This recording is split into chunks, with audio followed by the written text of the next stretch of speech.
I want to tell you a secret about the ocean. You have been looking at it wrong your whole life. We all have.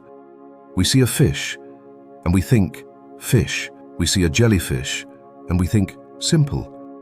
We see a slow, soft, harmless-looking little creature on the reef, and we file it away as boring and move on. And almost every single time we are wrong. Because the animals I'm going to show you in this video are all hiding something, not on the outside, on the inside. Every one of them is carrying a system, a secret piece of machinery, a hidden capability that you would never, ever guess from looking at it. And once you see what is actually inside these creatures, I promise you will never look at the ocean the same way again. Let me give you a taste of what is coming.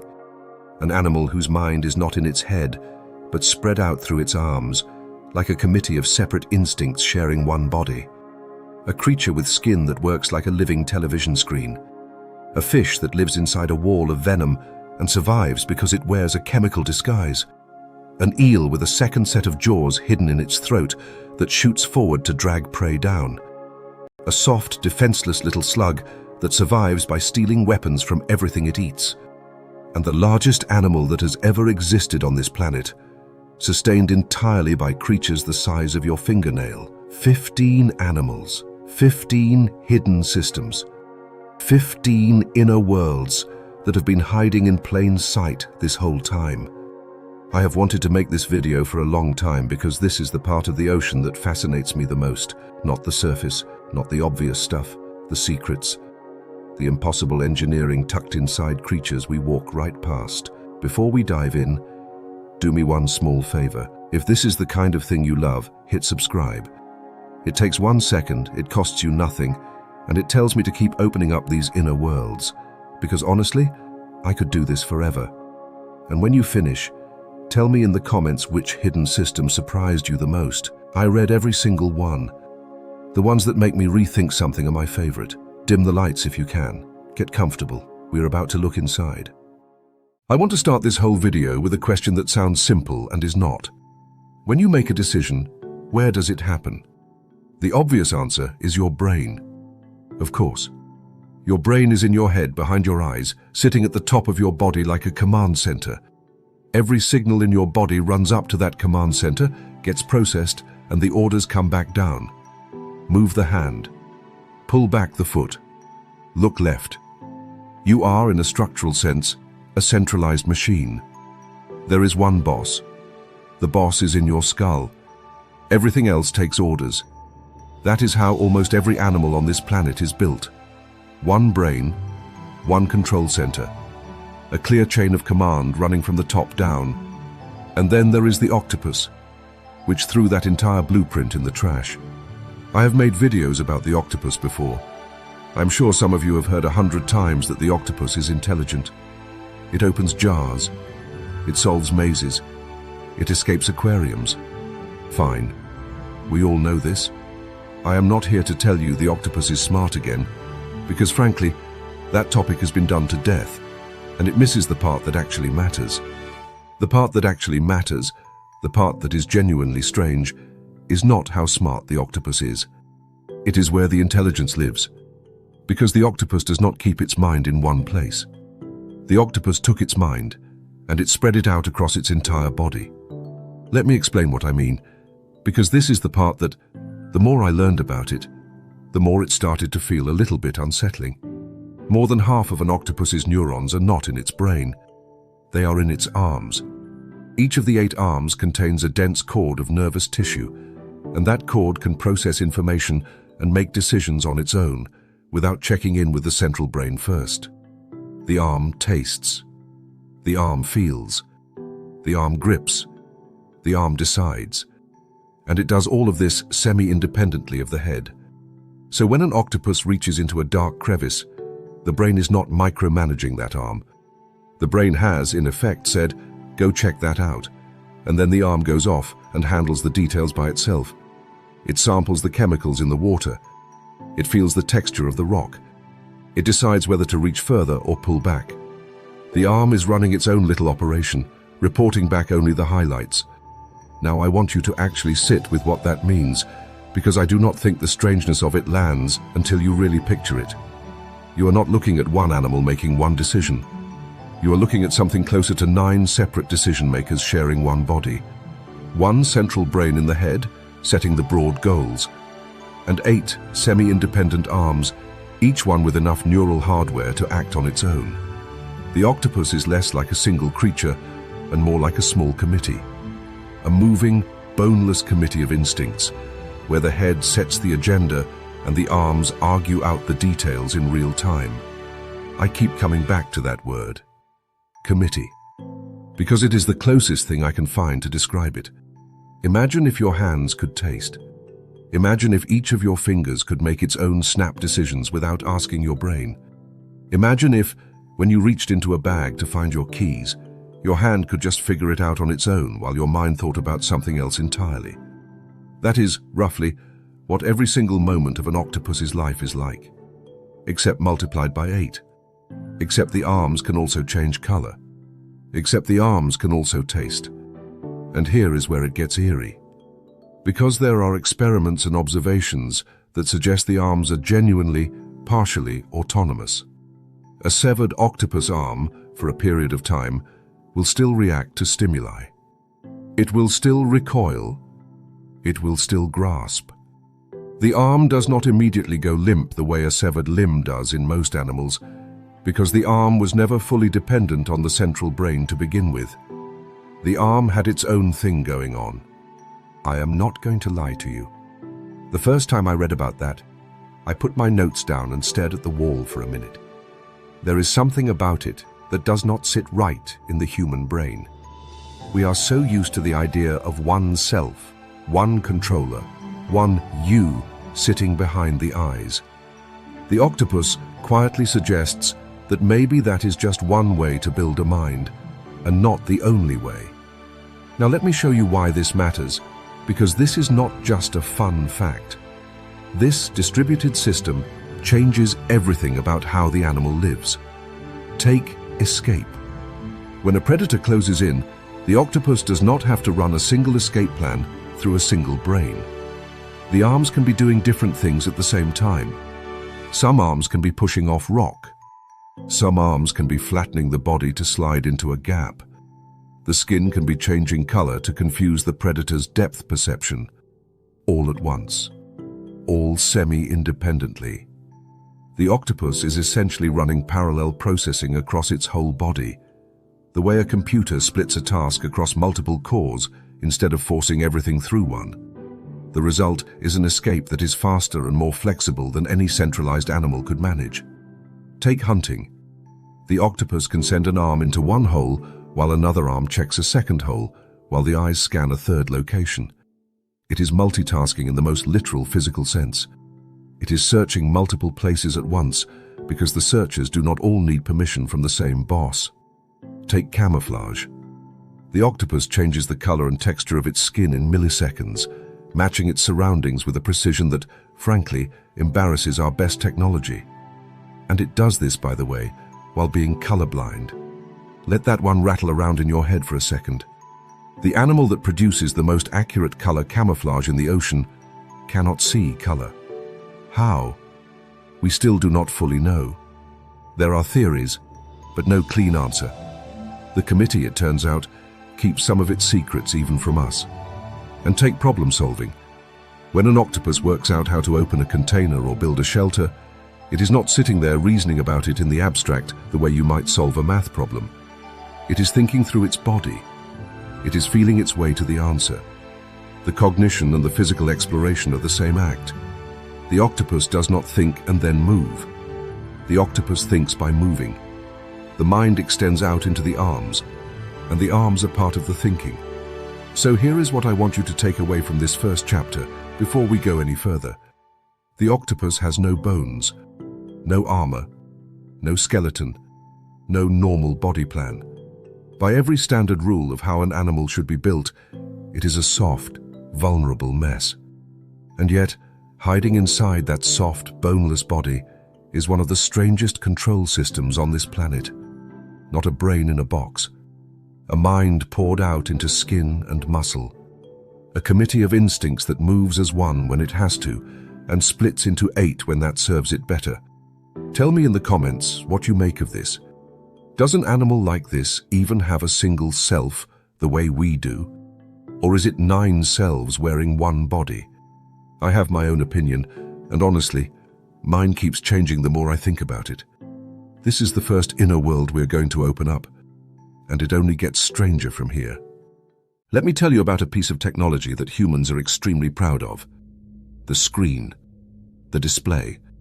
Whatever you are watching this video on right now, that glowing rectangle is, genuinely, one of the crowning achievements of our species.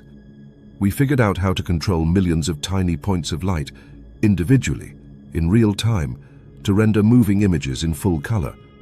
We have televisions, monitors, phones, billboards. We built entire industries around the screen. We treat it as proof of how advanced we have become. And the whole time we were inventing it, an animal in the ocean was sitting there with a better version of the same thing built directly into its skin. Has been for hundreds of millions of years. Did not need electricity. Did not need a factory. Just grew it. That animal is the cuttlefish. And I want to be careful with how I describe this one, because if I just tell you the cuttlefish can change color, you are going to nod and move on, and you are going to completely miss what is actually happening here. So forget changes color. Throw that phrase out. It is far too small for what this animal does. What the cuttlefish actually has, hiding under its skin, is a living visual operating system. A display.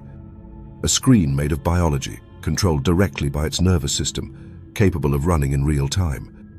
And once you understand how it works, the cuttlefish stops looking like a sea creature and starts looking like something out of science fiction that wandered into the real ocean by mistake.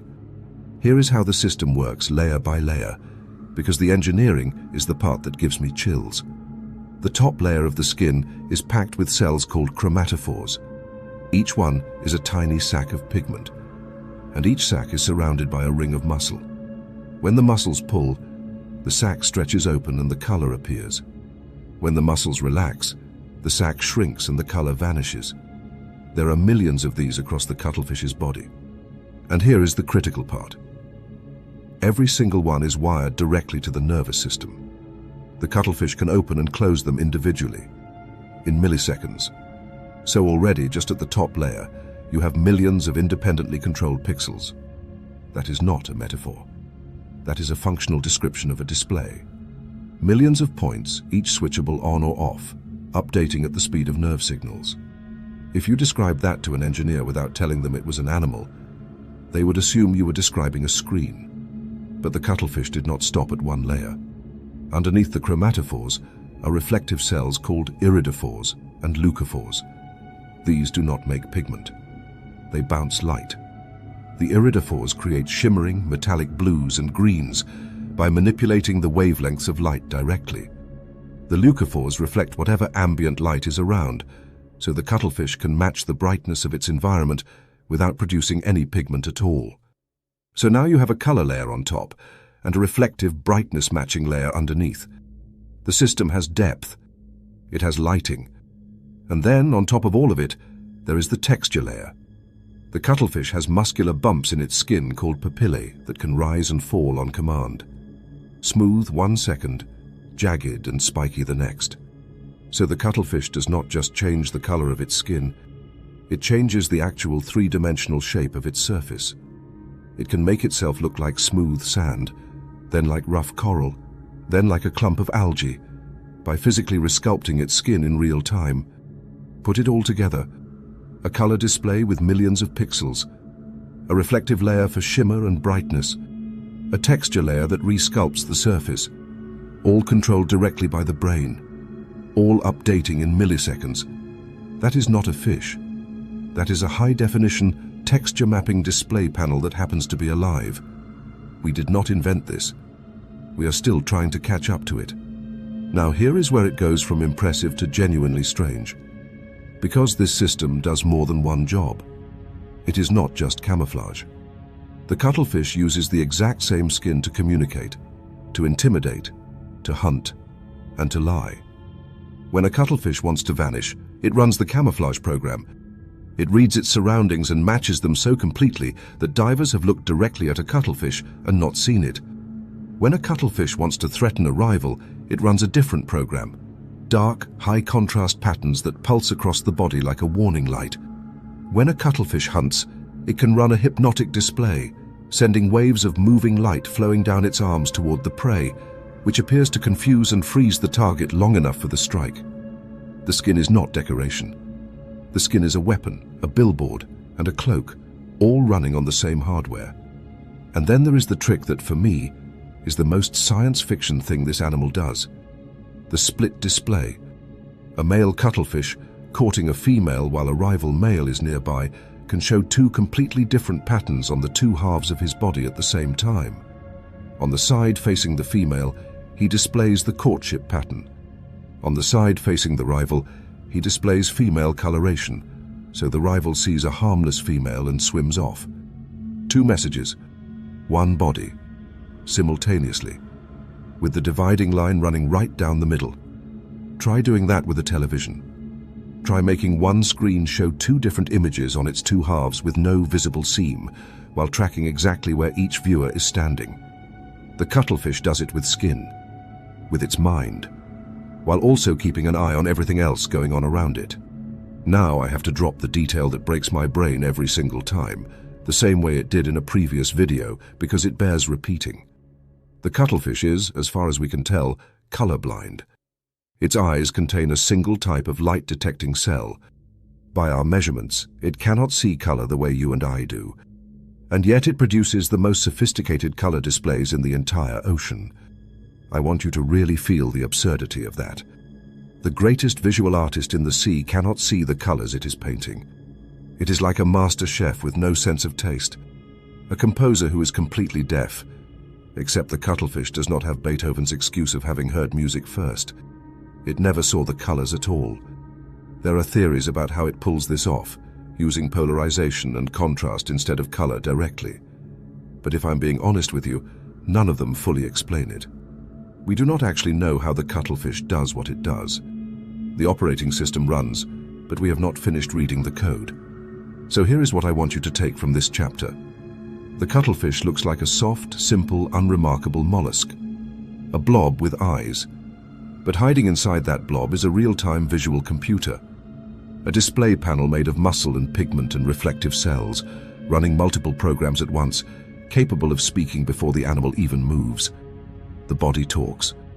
The body lies. The body broadcasts. And it does all of it silently, in light, faster than you can blink. Tell me in the comments, if you saw this animal's skin technology in a movie, would you believe it? Because I am not sure I would. It sounds made up. It is not. That is the second inner world. Wait until you see what is hiding inside the next one. Have you ever seen someone show up to a situation wildly overprepared? Like a guy who brings a chainsaw to trim a houseplant, or someone who installs a military-grade security system on a garden shed. There is a specific kind of comedy in watching a tool that is absurdly, hilariously, unnecessarily powerful for the job it is doing. That is the feeling I want you to hold on to for this entire chapter. Because that is the mantis shrimp. If you saw a mantis shrimp on a reef and did not know what it was, you would walk right past it. It is small. Most species are no longer than your finger. It is colorful in that ornamental way that says background character. It looks like the kind of animal that exists to be eaten by something more important. It looks like a reef extra, a creature that fills out the scenery. And then you find out what is hiding inside it, and you realize that nature, for reasons nobody fully understands, decided to pack a demolition crew into a body the size of a crayon. The mantis shrimp contains not one but two completely impossible systems. Either one of them on its own would be enough to put this animal in the video. The fact that it has both in the same tiny package is what pushes it from impressive into genuinely ridiculous. Let me show you both. System number 1. The punch. Folded under the mantis shrimp's head are a pair of appendages that, when the animal decides to use them, deliver the fastest strike in the animal kingdom. And I do not mean fast for a shrimp. I mean fast, full stop. The strike accelerates at a rate comparable to a bullet fired from a gun. The club at the end of the appendage reaches speeds of around 23 meters per second. going from completely still to faster than you can perceive in a fraction of a thousandth of a second. Now here is the part where it gets silly. The mantis shrimp moves so fast that the water itself cannot get out of the way in time. When the club punches forward, it leaves behind a pocket of vapor, a little bubble of nothing, because the water literally could not fill the space fast enough. That bubble is called a cavitation bubble, and a fraction of an instant later, it collapses. When it collapses, it releases a second shockwave. There is a flash of light. The temperature inside that collapsing bubble for a tiny sliver of time reaches numbers comparable to the surface of the sun. So the mantis shrimp does not hit its prey once. It hits it twice. Once with the club, and once with the imploding bubble of superheated nothing that the first hit created. From a shrimp, the size of your finger. There are snails and crabs on the reef whose entire defensive strategy is be inside a hard shell. And the mantis shrimp looked at that strategy and said, "That is adorable," and started punching their houses into powder. But here is the engineering problem that should make this impossible. If you hit something that hard, over and over, you should destroy your own weapon. Your fist should shatter. That is just physics. Any material that delivers that kind of repeated impact should crack and fail. The mantis shrimp's club does not crack, because hiding inside that club is a microscopic structure that our best aerospace engineers have studied, written papers about, and tried to copy. The club is built from layers of fibers arranged in a spiraling helical pattern. When a crack tries to form, the spiral structure redirects it, twists it, and dissipates the energy before it can travel far enough to break the club apart. The weapon is self-reinforcing at a microscopic level. It is built to absorb its own violence. Think about that.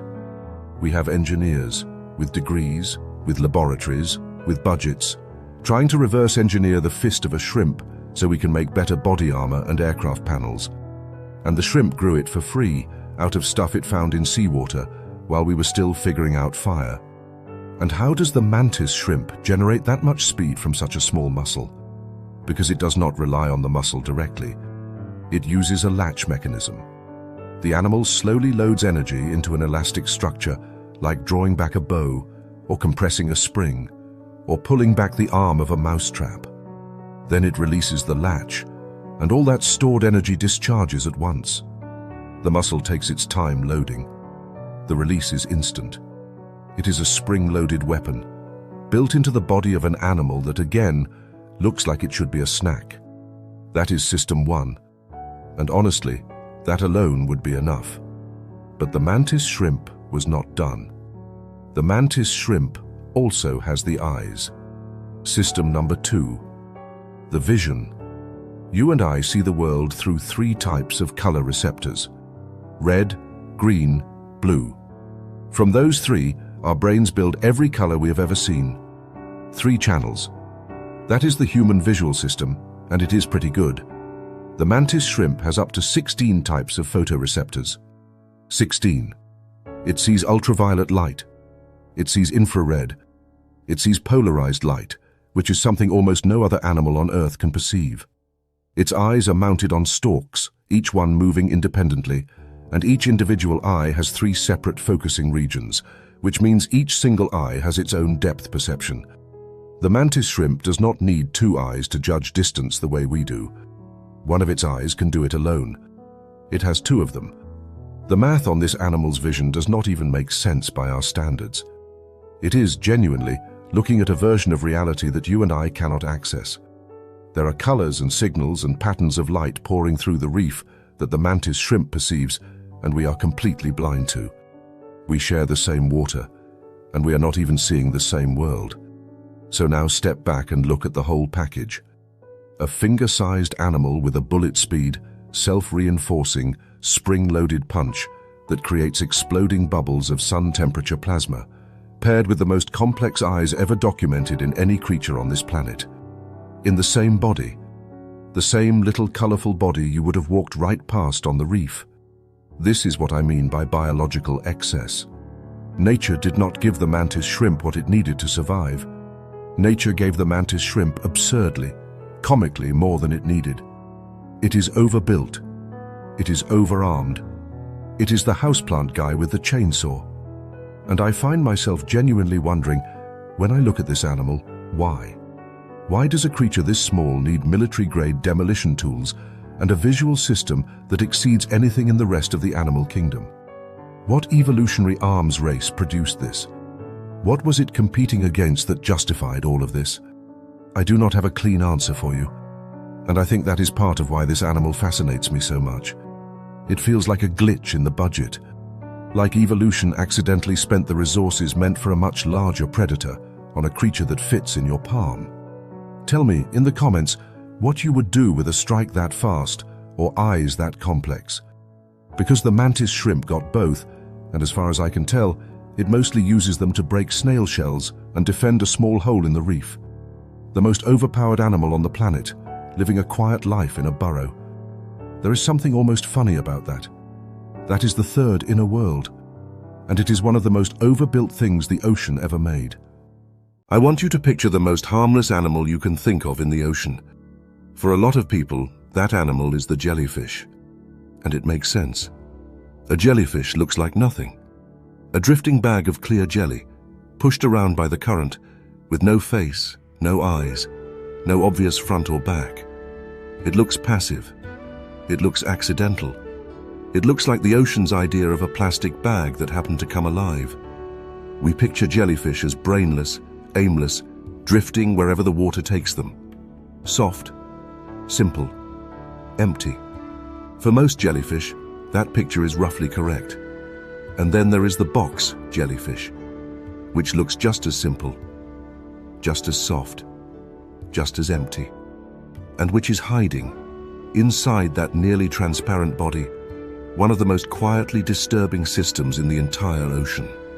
I want to keep this chapter calm. The box jellyfish does not deserve a dramatic, loud monster movie treatment, because that is not what it is. There is no roar. There is no chase. There is no menace in the way it moves. The box jellyfish is terrifying precisely because it is quiet, because it is so simple looking that you would never suspect what it carries. So let me show you slowly what is inside. Start with what it does not have. The box jellyfish has no brain. Not a small brain. Not a primitive brain. None. There is no central organ in this animal where thinking happens. It has no heart. It has no bones. It has no blood, the way you understand blood. By mass, it is around 95% water. There is almost nothing there. If you took one out of the water and laid it on a table, within hours it would be reduced to a thin film of nothing. The animal is barely present. Now here is the first thing that should not be true. This nearly empty drifting bag has eyes, not light-sensitive patches. Eyes. The box jellyfish has 24 of them, arranged in 4 clusters around its body. And some of these are not simple eyes. Some of them have lenses, corneas, retinas. They are structured, in their basic anatomy, more like the eyes of a fish or a mammal than anything you would expect to find on a jellyfish. They form images. So pause on that. The animal with no brain has 24 image-forming eyes. This should not work. Eyes are useless without something to process what they see. Vision, in every animal we understand, means information flowing from the eye into a brain, where the brain interprets it and decides what to do. The box jellyfish has the eyes but not the brain. So where is the visual information going? What is interpreting it? What is making the decisions? We do not fully know. That is the honest answer, and it is one of the quietly unsettling open questions in marine biology. There is a ring of nerve tissue running through the animal, and somehow, through that decentralized network, the box jellyfish takes in visual information and acts on it. Because it does act on it. This is the second thing that should not be true. The box jellyfish does not drift. The box jellyfish swims. With purpose. Most jellyfish go where the current takes them. The box jellyfish steers. It contracts its bell to propel itself in chosen directions. It navigates around obstacles. It moves toward areas where prey gathers. It actively hunts. There is intent in its movement, decision-making in its path, and it is all being run by an animal with no central brain to run it. The targeting system is there. The navigation is there. We just cannot point to the place where it lives. And then there is the part the box jellyfish is famous for. The contact killing system. The tentacles trailing beneath the box jellyfish are coated in millions of microscopic capsules called nematocysts. Each one is a tiny pressurized harpoon. When something brushes against the tentacle, the capsule fires. The barbed thread shoots out and injects venom, all in a matter of microseconds, and there are millions of them firing at once across the contact area. The animal does not need to bite. It does not need to grab. It does not need to make a decision in the moment. The system is automatic. Touch equals injection. Contact equals consequence. The venom is not one thing. It is a coordinated attack on multiple systems at once. It attacks the red blood cells. It attacks the nervous system. It attacks the heart. All simultaneously. In severe cases, a person can die within minutes. There is no dramatic struggle. There is no extended fight. There is contact, and then there is a body shutting down from the inside, quietly, while the jellyfish has already drifted on. I want to be careful here, because I'm not telling you this to frighten you for entertainment. These are documented, verified facts about a real animal that lives in real coastal waters, mostly in the tropics, particularly around northern Australia and parts of Southeast Asia. If you swim in those waters, this is genuinely useful to know. Knowing that vinegar can neutralize undischarged stinging cells, knowing to get out of the water and get help, these things matter.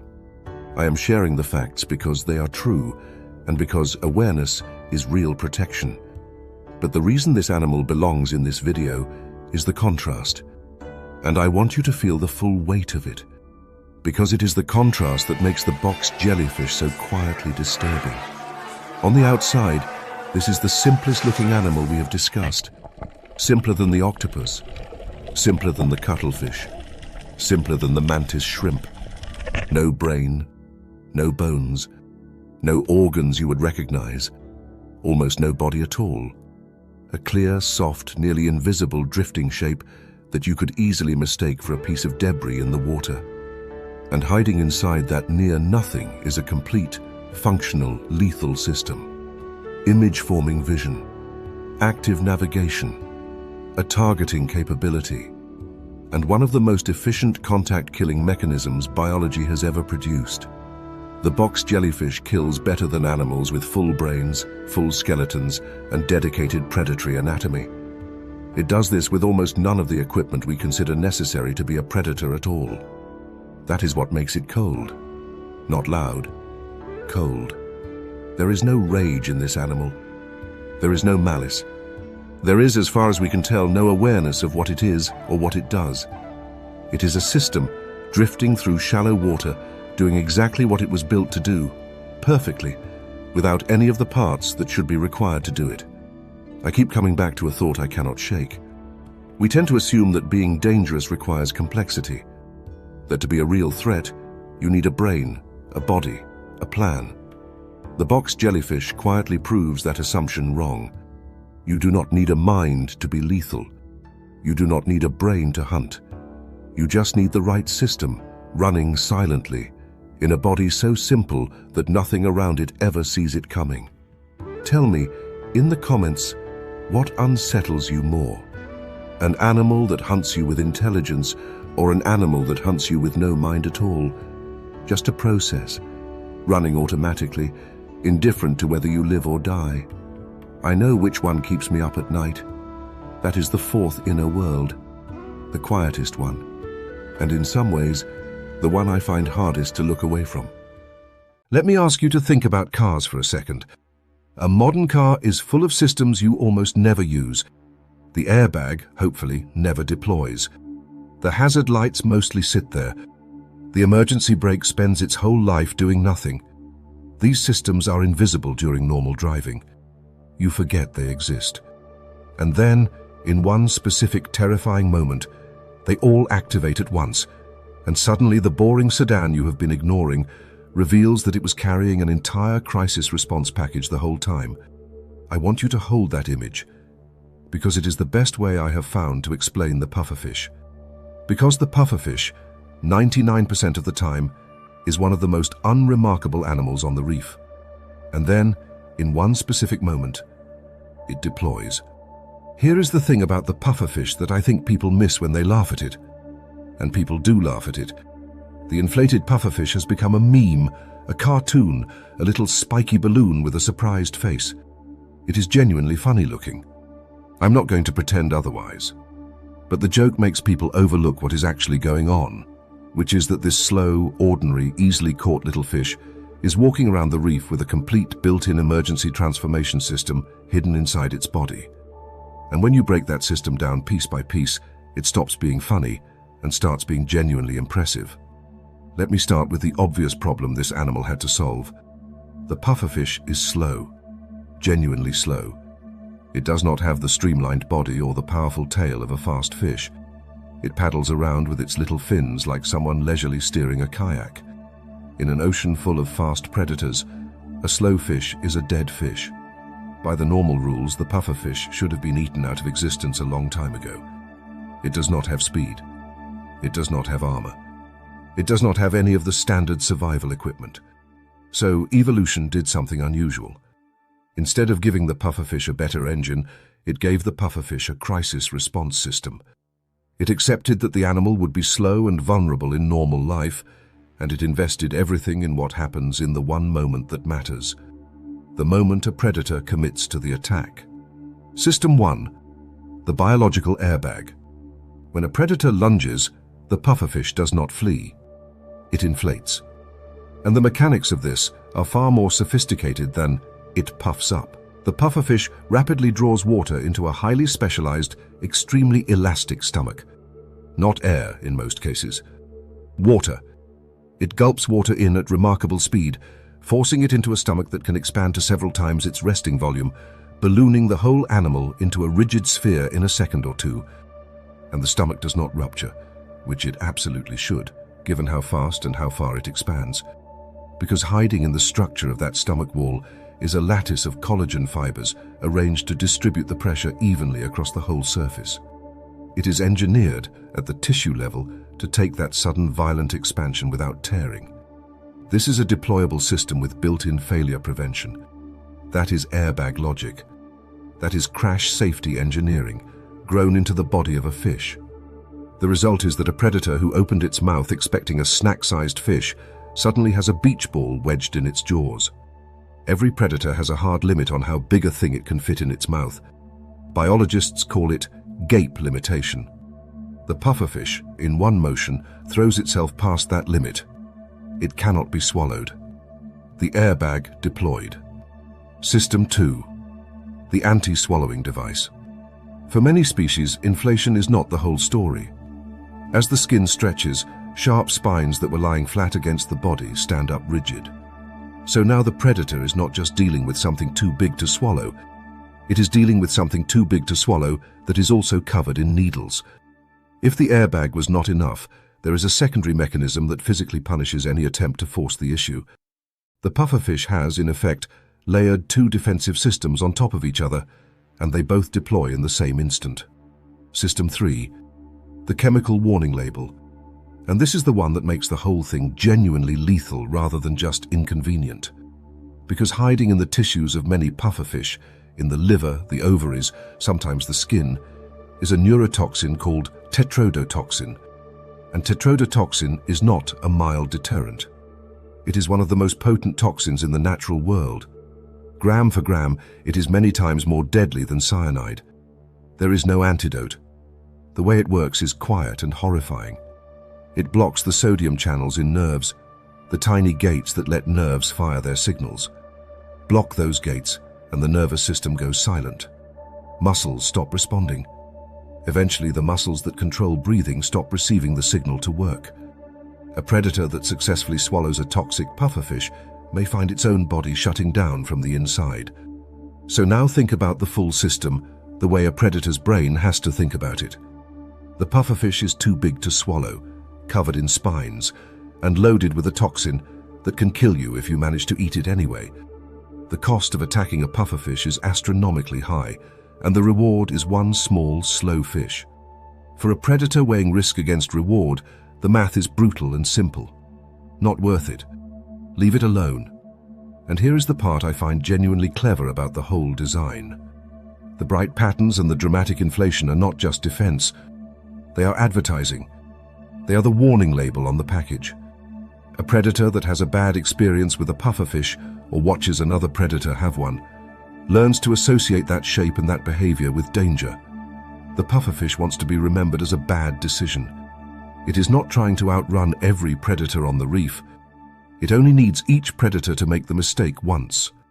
Now I have to mention the cost, because no system is free, and the pufferfish pays for this one. Inflation is expensive. It is a metabolically costly emergency mode, and the animal cannot cruise around inflated. It has to deflate, expel the water, and return to its slow, vulnerable, normal state. The crisis system is exactly that. A crisis system. The panic button. It is not meant to be held down. It is meant for the one moment everything goes wrong. And there is one more thing hiding in this awkward little body that ties it together. The pufferfish is not defenseless in calm times either. It has a hard, fused, beak-like set of teeth, strong enough to crack the shells of mollusks and sea urchins, food that most reef fish cannot touch.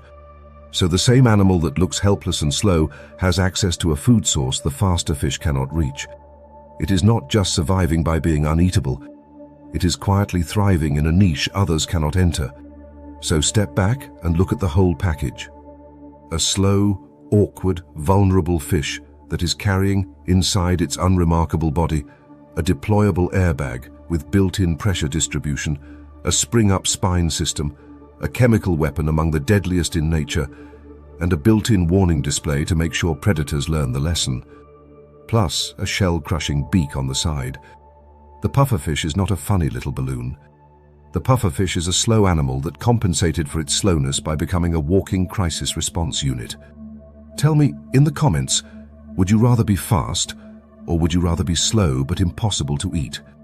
Because the pufferfish made its choice a long time ago, and honestly, looking at how well it has done, I am not sure it chose wrong. That is the fifth inner world, the one with the panic button, and it works far better than it has any right to. I need to tell you about a system hiding inside an animal, and I need you to let me build up to it, because if I just blurt it out, you will not feel it the way I felt it when I first learned about it. So let me start with a problem. A real, physical engineering problem that every predatory fish has to solve. Here is the problem. A fish has no hands. When a fish catches prey, it cannot grab the prey and stuff it into its mouth the way you or I would. It has no fingers to manipulate food. So how does a fish get a struggling, wriggling, fighting animal from the front of its mouth down into its throat and into its stomach? Most fish solve this with suction. They open their mouths fast, create a vacuum, and the rush of water carries the prey inward and down. The water does the work.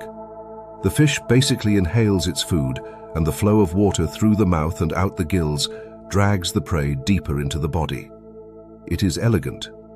It works. The vast majority of fish on the reef use some version of this. Open mouth, create vacuum, water pulls prey in, swallow. Now here is where it falls apart.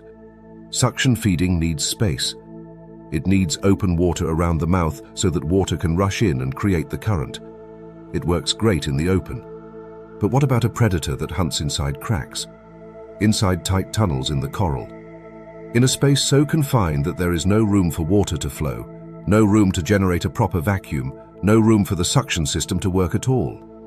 That predator has a problem. It can bite. It can grab. But it cannot pull the prey down its throat the normal way because the physics that other fish rely on do not function in a tight hole. So it needs another solution, a different system, something that does not depend on open water. And the Moray eel, which lives its entire life inside exactly these tight reef tunnels, found one. The Moray eel evolved a solution to this problem that is, in my honest opinion, one of the most genuinely horrifying things hiding inside any animal in the ocean. Let me describe the Moray eel first, so you understand the setup. It is long, snake-like, built to thread itself into cracks and cavities in the coral. It lives in those holes. It hunts from those holes. When prey passes by, or when a fish flees into a crevice thinking it has found safety, the Moray strikes. And the strike begins, as you would expect, with the mouth at the front of its head. Curved teeth, pointing inward. The first bite clamps down on the prey. And here is where most people assume the attack is over. The eel bit the fish. The fish is caught. Done. It is not done. The first bite is not the whole attack. The first bite is just the part you can see. Because hiding inside the Moray eel's throat is a second set of jaws. I want to let that sit for a second. A second set of jaws.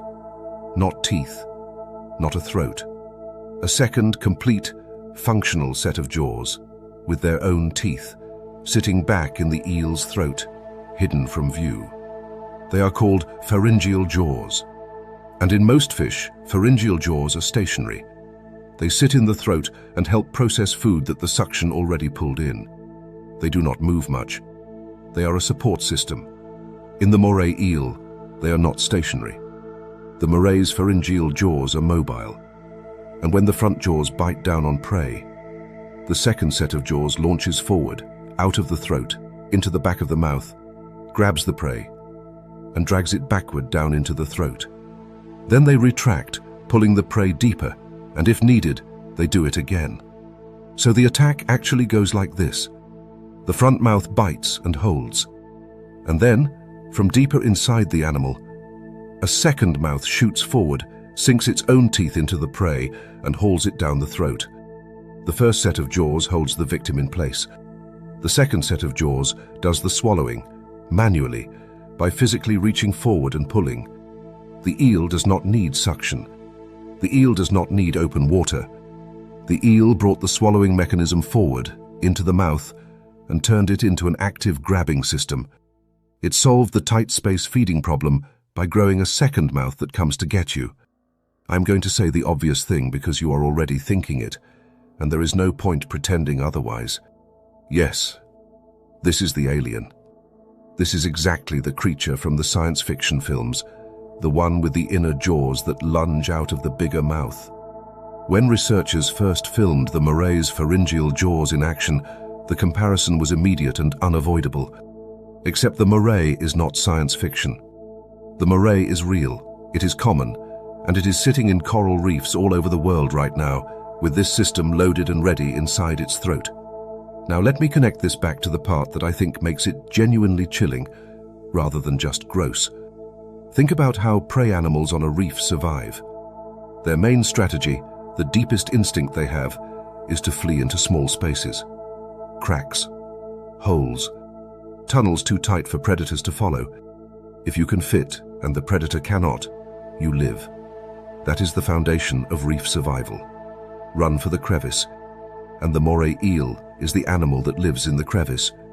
So a small fish, fleeing from an open water predator, does the smart thing, the evolutionarily correct thing, and darts into a hole for safety. And waiting in that hole is a predator specifically built to hunt in exactly that space, with a feeding system specifically designed for exactly that confinement. The fish ran into the one place its instincts told it was safe, and that place had a second mouth waiting. The crevice was not a refuge. The crevice was the trap. And the Moray's hidden jaws are the reason the trap works, because in that tight space, no normal fish could swallow effectively. But the Moray can, thanks to the system hiding in its throat. One more detail, because it completes the picture, and it is the kind of thing that stays with you. That open-mouthed pose you have seen the Moray eel make in every nature documentary, jaws parted, teeth bared, looking like it is snarling at the camera, that is not aggression. That is just how the Moray breathes. It pumps water across its gills by opening and closing its mouth. So the threatening open-mouth pose is the animal's resting state. The teeth are always showing. The first jaws are always visible. And the second jaws, the ones that finish the job, are always loaded, just out of sight, every moment of the animal's life. So here is what I want you to take from this chapter. The Moray eel looks like a snake that lives in a hole. Slightly creepy, sure, but not extraordinary. And hiding inside it is a two-stage attack system, with a second functional mouth that no other vertebrate possesses in quite this way, built specifically to kill in spaces where killing should be impossible. Tell me, in the comments, will you look at cracks in coral the same way after this? Because I will not. Every dark hole on a reef is now to me a maybe. Maybe empty, maybe not. Maybe something is in there, breathing, with its first mouth open and its second mouth waiting. That is the sixth inner world, and it is the one I would least like to meet in the dark. For the first 6 chapters of this video, we have been small. The octopus, the cuttlefish, the mantis shrimp, the box jellyfish, the pufferfish, the moray eel, reef animals, creatures you could hold or nearly hold. Inner worlds packed into bodies that fit in the palm of your hand or the crook of your arm. We have been crouched down close to the coral, looking at small things hiding big secrets. I want you to stand up now. I want you to back away from the reef, because the next inner world is not small. The next inner world is the largest predator on this planet, and the system hiding inside it is not a single clever organ. It is an entire body, re-engineered from the ground up, to do something that should be impossible for an animal like it. This is the sperm whale. And I want to be clear about why it belongs in this video, because at first it might seem like it does not. The sperm whale is huge, sure, but huge is not the same as hidden. So let me tell you what the hidden system actually is. The hidden system is that the sperm whale is a mammal, an air-breathing, warm-blooded mammal, just like you and me, and it spends a massive portion of its life in a place where mammals categorically should not be able to survive. Let me set the scene properly, because this is the first time in the video we leave the sunlit reef behind. The sperm whale dives, routinely, casually. As a normal part of its day, it descends to depths of 2,000 meters or more. That is well over a mile straight down. And I want you to actually imagine what is down there, because we throw numbers around and they stop meaning anything. At that depth, there is no light, none. The sun does not reach it. It is total, absolute blackness. The temperature is just above freezing, and the pressure is more than 200 times what you feel at the surface right now. That is enough pressure to crush a submarine, enough to fold steel, enough that a human body sent down unprotected would be destroyed almost instantly. And the sperm whale goes there, on one breath, to hunt, and then comes back up, and then does it again, several times a day, for up to 70 years, a land mammal's body. Doing this, let that sink in. The sperm whale's ancestors walked on land. Their descendants returned to the ocean, and then this lineage went further than the ocean's surface waters, down into the crushing dark, into an environment so hostile that we need specially engineered machines just to visit it briefly. The whale does not bring a machine. The whale is the machine. The body itself was rebuilt to handle it. So let me open up that body and show you the systems, because there is not one adaptation here. There are many, all working together, all hidden inside that enormous frame. Start with the breath. The sperm whale holds its breath for the entire dive, the entire hunt, and the entire ascent, up to 90 minutes on a single lungful. And the trick is that the oxygen is not stored in the lungs, the way you might assume. At depth, the lungs actually collapse. They flatten down to almost nothing, on purpose, because keeping them inflated under that pressure would be dangerous. The whale is not relying on its lungs at all during the dive. Instead, the oxygen is stored in the blood and the muscles. The sperm whale's blood is dense with hemoglobin, and its muscles are packed with a protein called myoglobin at concentrations so high that the muscle tissue is almost black with it. The whale is, in effect, a giant oxygen battery. It carries its breathable air chemically bound throughout its own body, distributed into the tissues, ready to be drawn on slowly across the long dive. The breathable world is not in a tank. The breathable world is woven into the flesh. Then there is what happens to the rest of the body during the descent. The heart rate drops dramatically, slowing down to conserve oxygen. Blood flow gets restricted away from non-essential parts of the body and rerouted to the brain and the most critical organs. The whale enters a kind of controlled, partial shutdown, squeezing every available molecule of oxygen toward the systems that absolutely need it. It is, in a sense, putting most of itself to sleep so that the parts that matter can keep working in the dark.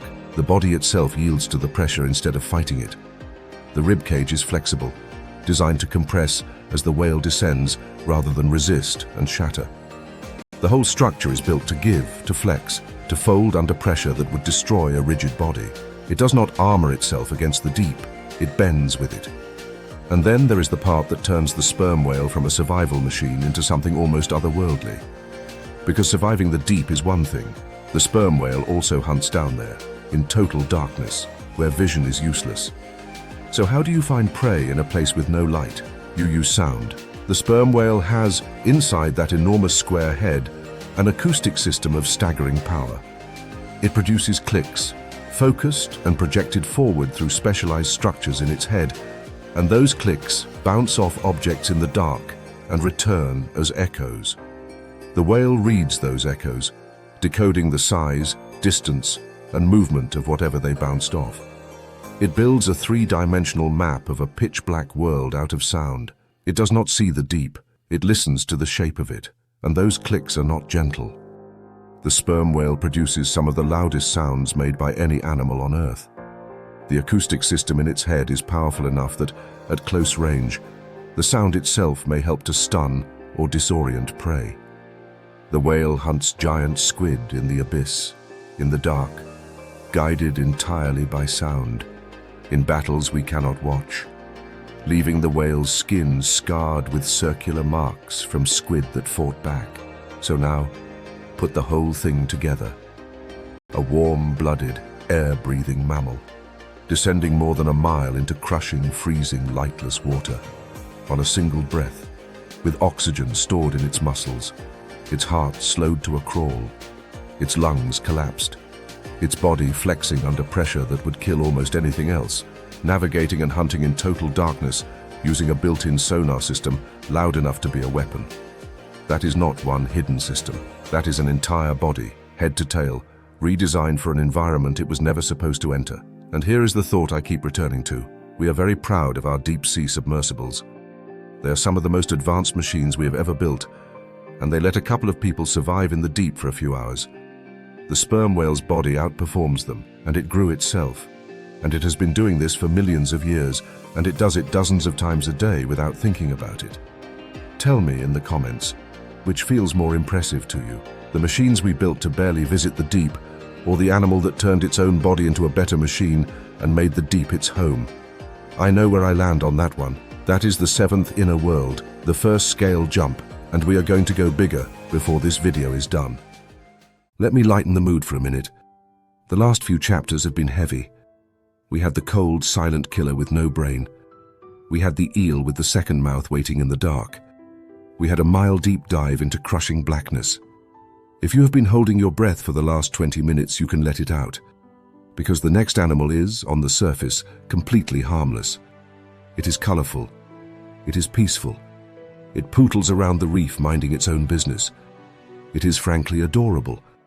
And it is also secretly running one of the loudest, most aggressive industrial operations on the entire reef, right inside its head, while looking like it would not hurt a fly. This is the parrotfish. And the parrotfish is in this video because of one of my favorite contradictions in the entire ocean. You look at it and you see a gentle, painted, almost decorative little fish. You listen to it and you hear what sounds like construction equipment. Because the parrotfish does not eat the way other fish eat. The parrotfish bites the reef directly. It swims up to solid coral and it takes a chunk out of it, the way you would bite into an apple, except the apple is made of stone. And if you have ever been snorkeling near a reef and heard a strange crunching sound coming from somewhere, like someone crushing gravel underwater, congratulations, you have heard a parrotfish having lunch. The whole reef sounds, faintly, like a quarry, and the parrotfish is the reason. Now, I want to explain what is actually hiding inside this fish's head, because the system is genuinely impressive once you understand the problem it is solving. Here is the problem. Coral, despite being an animal, builds itself a skeleton of calcium carbonate, hard, mineral, rock. And living on the surface of that rock and embedded inside it are algae and microorganisms. Those algae are what the parrotfish actually wants to eat. They are nutritious. But to get to them, the parrotfish has to deal with the rock they are stuck to. Most animals would just give up and eat something softer. The parrotfish instead evolved the equipment to eat the rock too. So look at the front of its mouth. The teeth are not separate like ours. They are fused together into a solid, hard, beak-like structure. It genuinely looks like a parrot's beak, which is where the name comes from. And this beak is strong enough and sharp enough to scrape and shear actual coral. It is a cutting tool, grown out of teeth, mounted on the front of a fish. The parrotfish bites the reef, and the beak chisels off a piece of stone with the food embedded in it. But biting off the stone is the easy part. Here is where the hidden system gets clever. Because now the parrotfish has a mouthful of rock, and it needs to extract the food and get rid of the rock. So back in its throat, the parrotfish has a second set of teeth. These are called pharyngeal teeth, and they are arranged into what is essentially a grinding mill. A second jaw inside the throat, dedicated entirely to crushing. The chunk of coral gets passed back to this throat mill, and the mill goes to work, grinding the rock down into fine particles. The digestive system extracts the nutritious algae from the pulverized material, and the leftover ground-up rock, the calcium carbonate that has no nutritional value, passes all the way through the fish and comes out the other end as sand. I want to make sure that landed because this is the part everyone remembers. The parrotfish eats rock, grinds it up in a built-in throat mill, digests the food off it, and excretes the leftovers as fine white sand. A single large parrotfish can produce hundreds of pounds of sand per year. Per year. From one fish. And now multiply that by every parrotfish on every tropical reef on the planet, grinding away, day after day, for millions of years.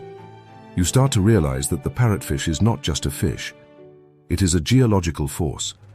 Those beautiful white sand beaches in the tropics, the postcard ones, the ones people fly across the world to lie on. A significant portion of that sand is, scientifically, parrotfish waste. It used to be coral. A parrotfish ate it, ground it up, digested the good parts, and pooped out the beach. So the next time you are relaxing on a pristine white beach, running that soft sand through your fingers, feeling at peace with the world, just know that you are, to a meaningful degree, lounging on processed fish poop. You are welcome. I think about this every time I see a beach now, and I cannot stop. But here is where I want to shift the tone, because there is a serious point hiding under the joke, and it is the reason the parrotfish actually matters.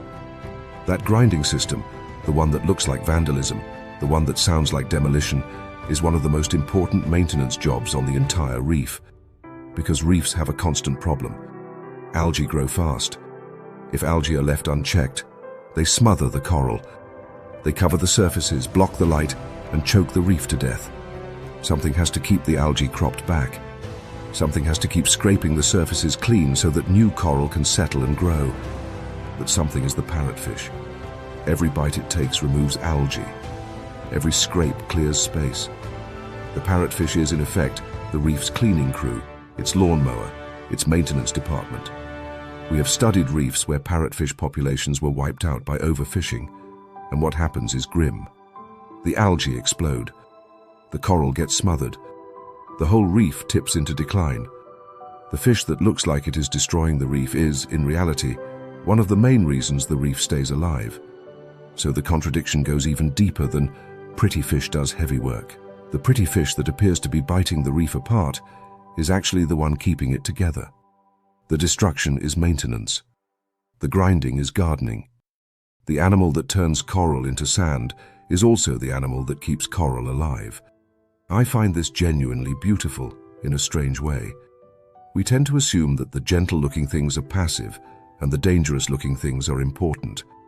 The parrotfish flips that.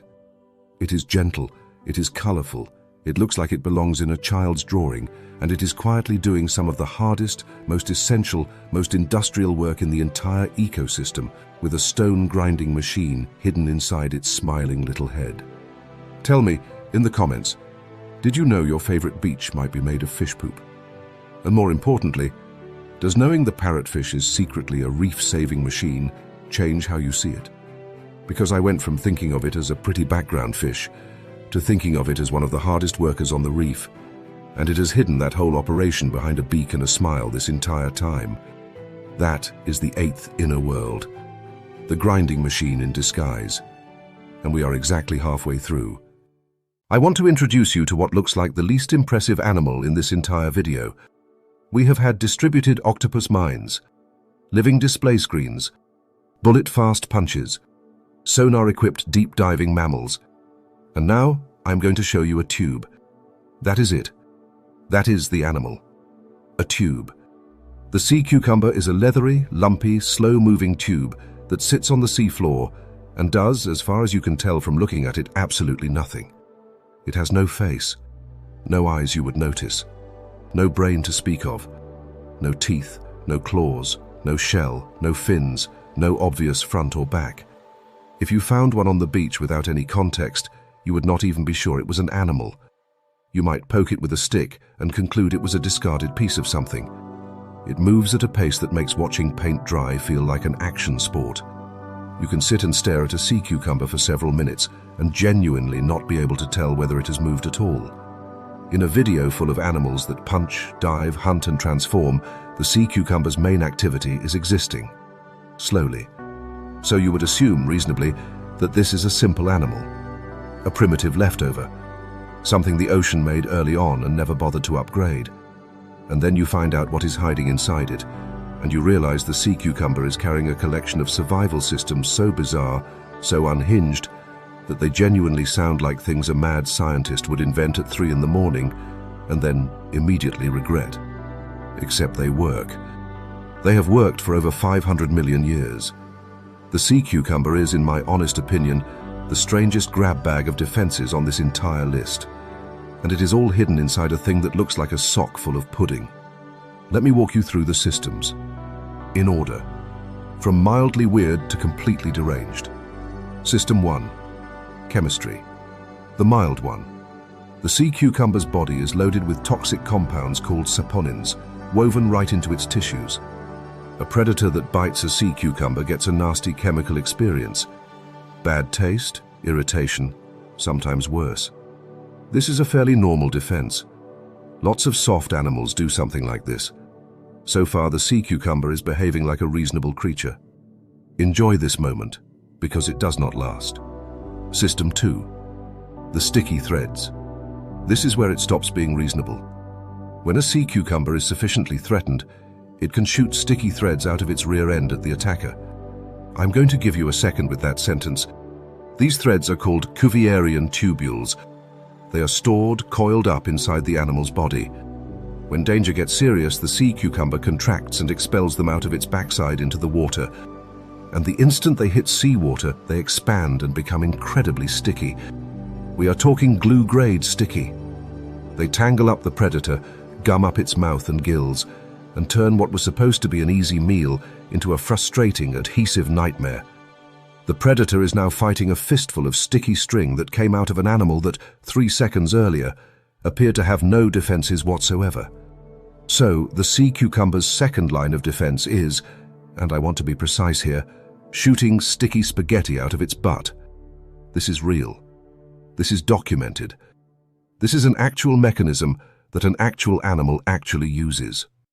Nature looked at the problem of self-defense, and one of its answers was rear-end glue cannon. But we are not done, because System 2 is not even the wildest one. System 3. If the chemistry fails, and the sticky threads fail, and the predator is truly committed, the sea cucumber escalates to a defense that should not be legal. It ejects its own internal organs. You heard me. The sea cucumber will tear open part of its own body and expel its own intestines and internal structures into the water.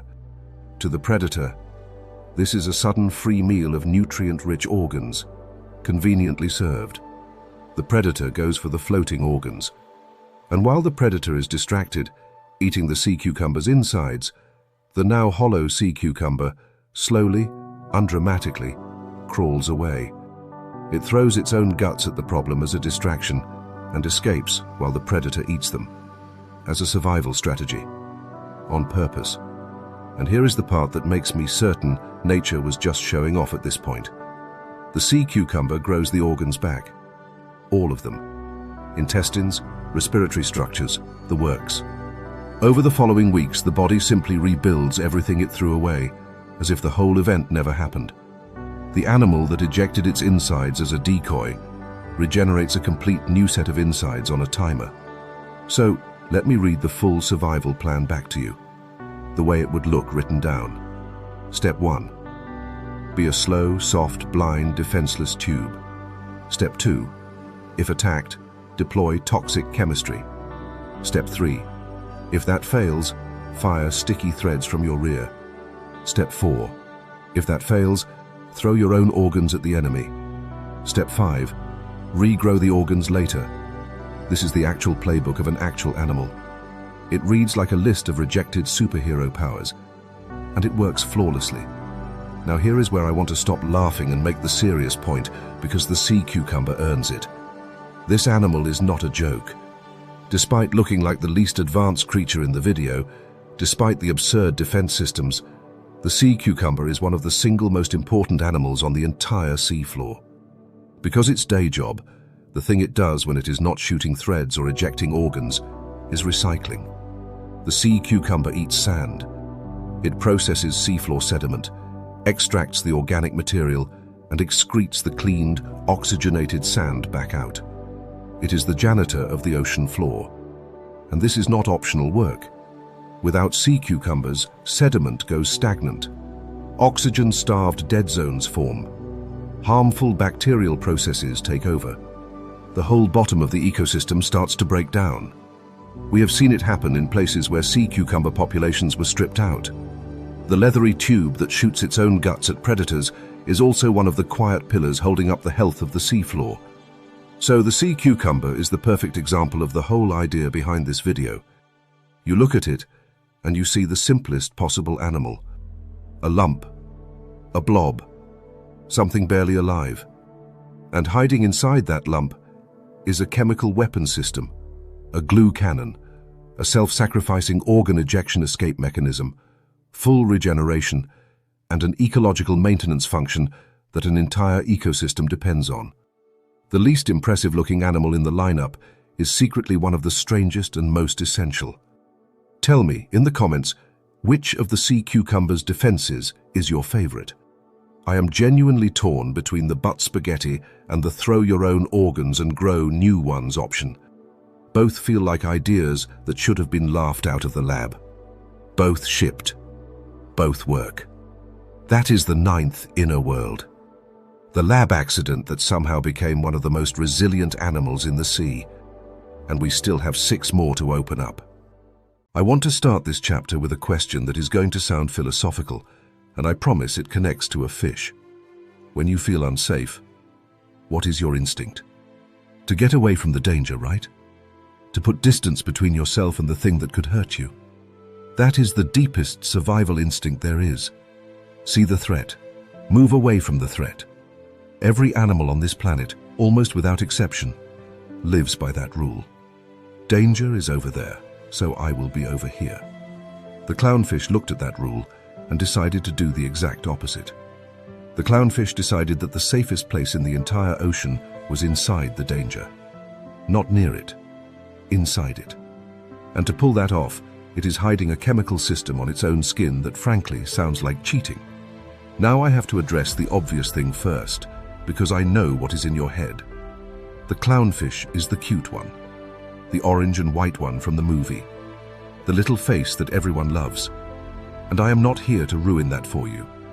But I do want you to look past the cuteness, because the cuteness has caused the entire world to overlook what this animal is actually doing, which is one of the boldest survival strategies in the sea.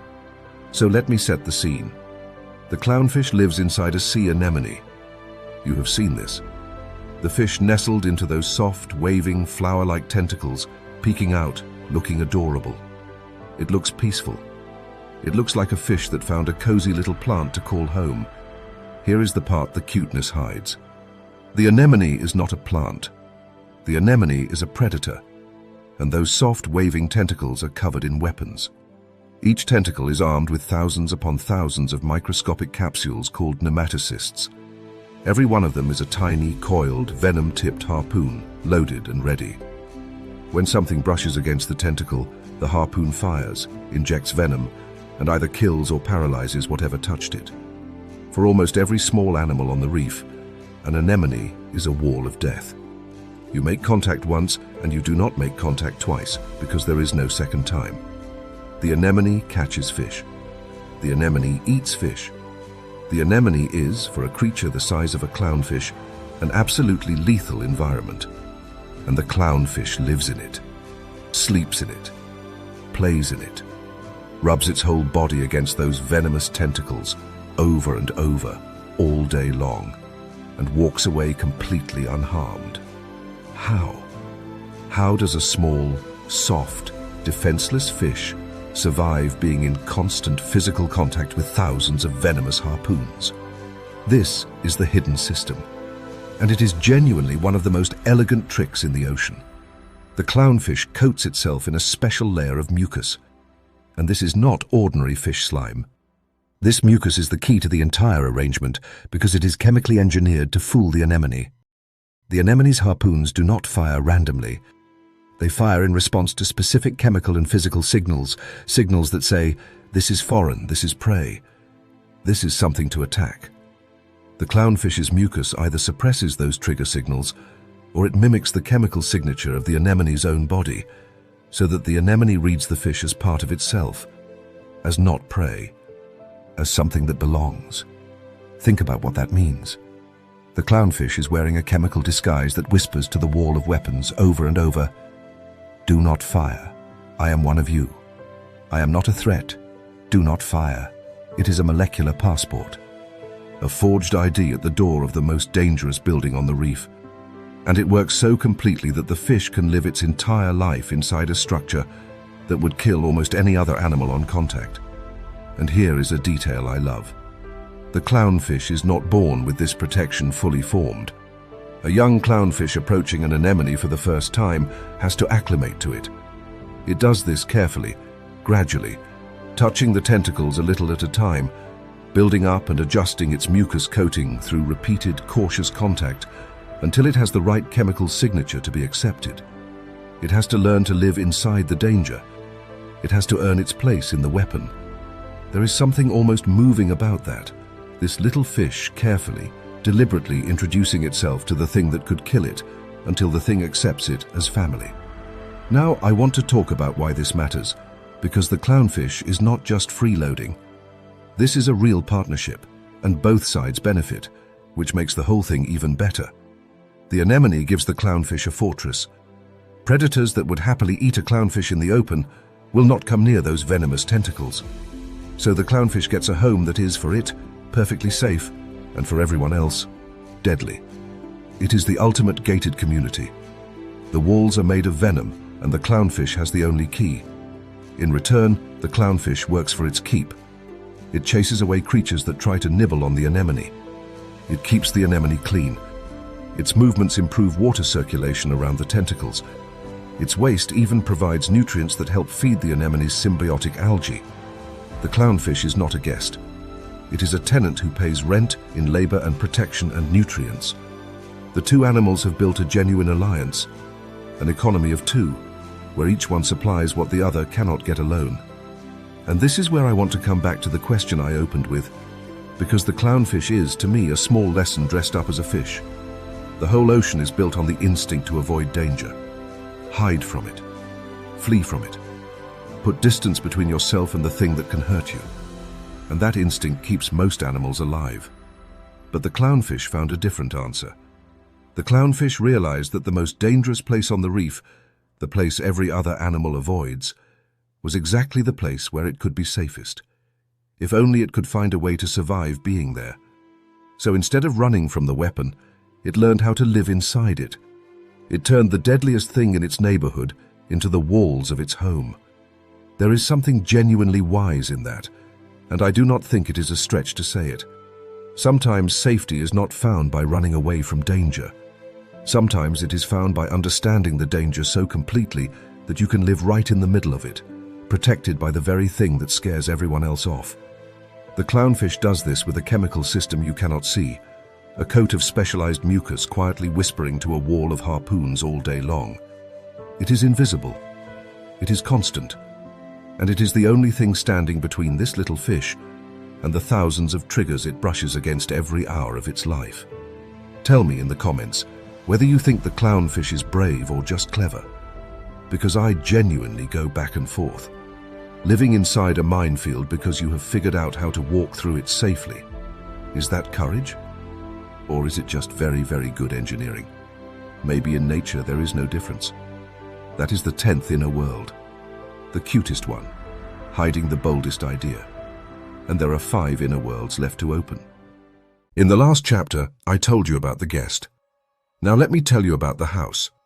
Because we spent the whole clownfish chapter talking about how clever the fish is for living inside an anemone, and I kept calling the anemone a wall of weapons, a minefield, a fortress made of venom. And you might have nodded along without really stopping to look at the anemone itself. We treated it as the setting, the backdrop, the dangerous building the clever fish learn to live in. But the anemone is not a backdrop. The anemone is an animal, and it is, in its own right, one of the most beautifully disguised killing systems in the entire ocean. So this chapter is about the house, and once you understand what the house actually is, the clownfish's whole strategy becomes even more impressive, because now you know exactly what it is living inside. Let me start with the illusion, because the illusion is the whole point. A sea anemone looks like a flower. There is no way around it. It has a soft central column rooted to the rock, and from the top of it spreads a crown of swaying, colorful tentacles that drift gently in the current like petals in a breeze. It comes in pinks and purples and greens and whites. It moves slowly, softly, peacefully. Everything about it says plant. Everything about it says harmless. Everything about it says decoration. If you were designing the most innocent-looking thing you could possibly put on a reef, you would design something that looks almost exactly like a sea anemone. And that is the trick. Because the anemone is not a flower.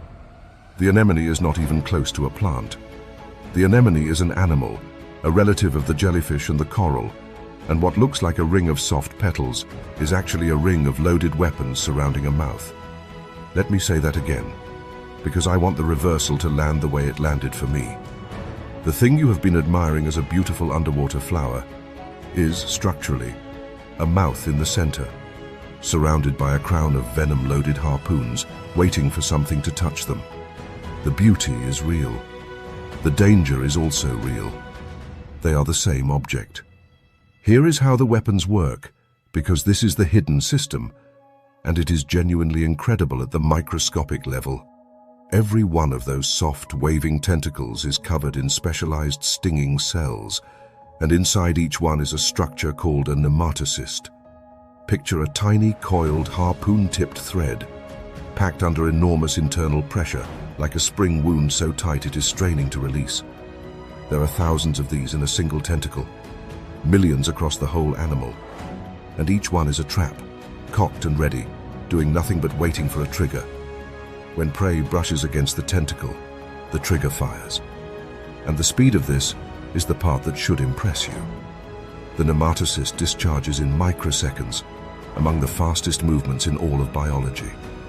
The coiled thread shoots out, the barb punches through the prey surface, and venom floods in. One touch. And it is not one harpoon that fires.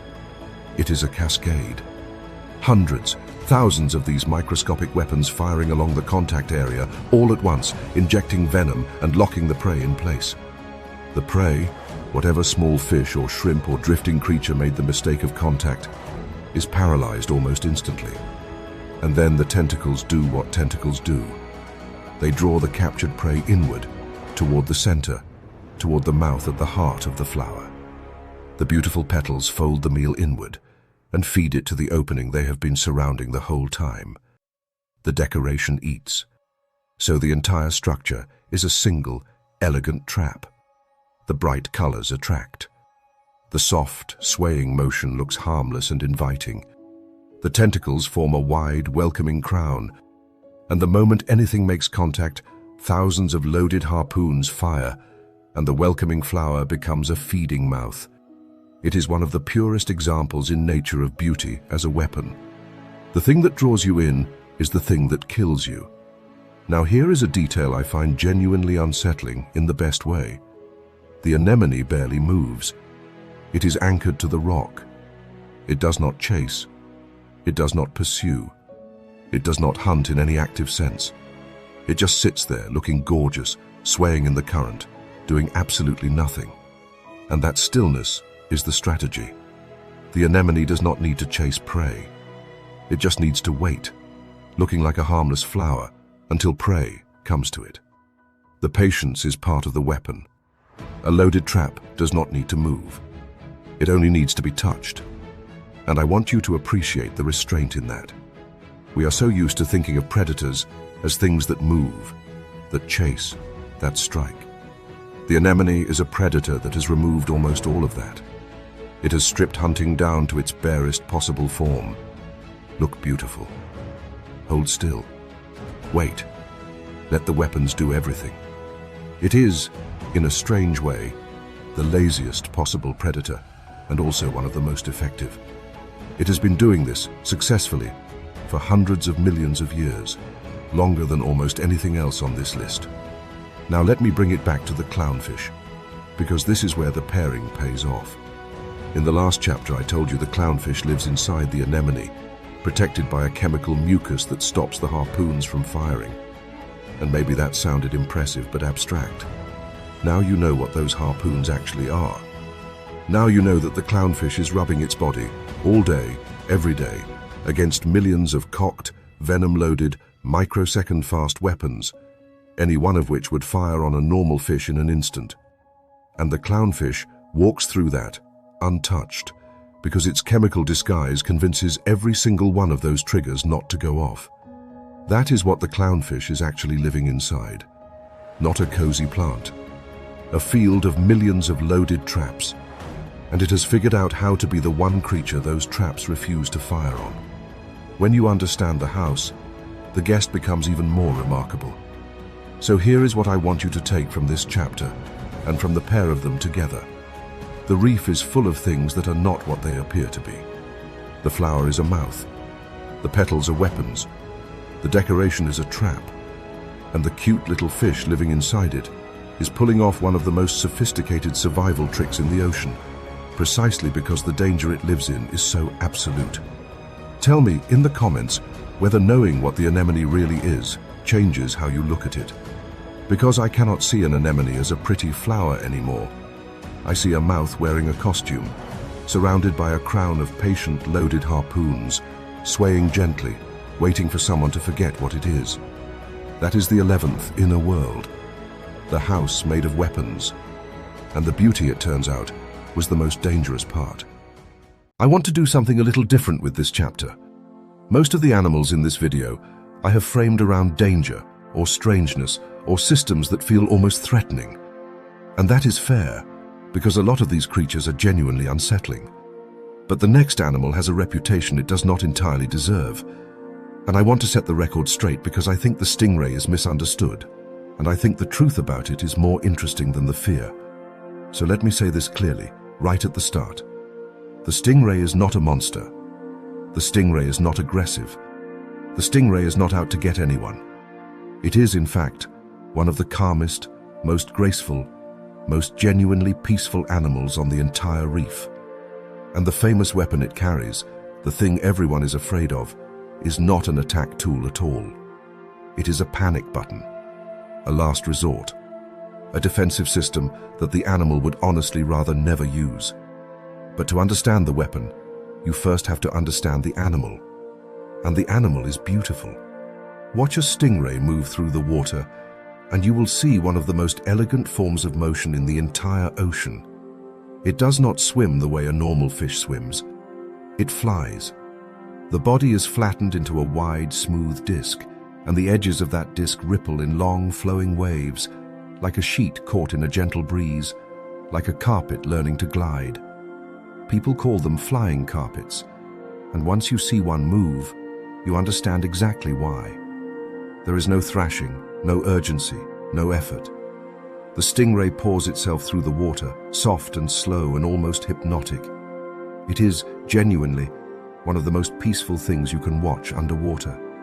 And most of the time, you will not watch it at all, because the stingray is a master of disappearing.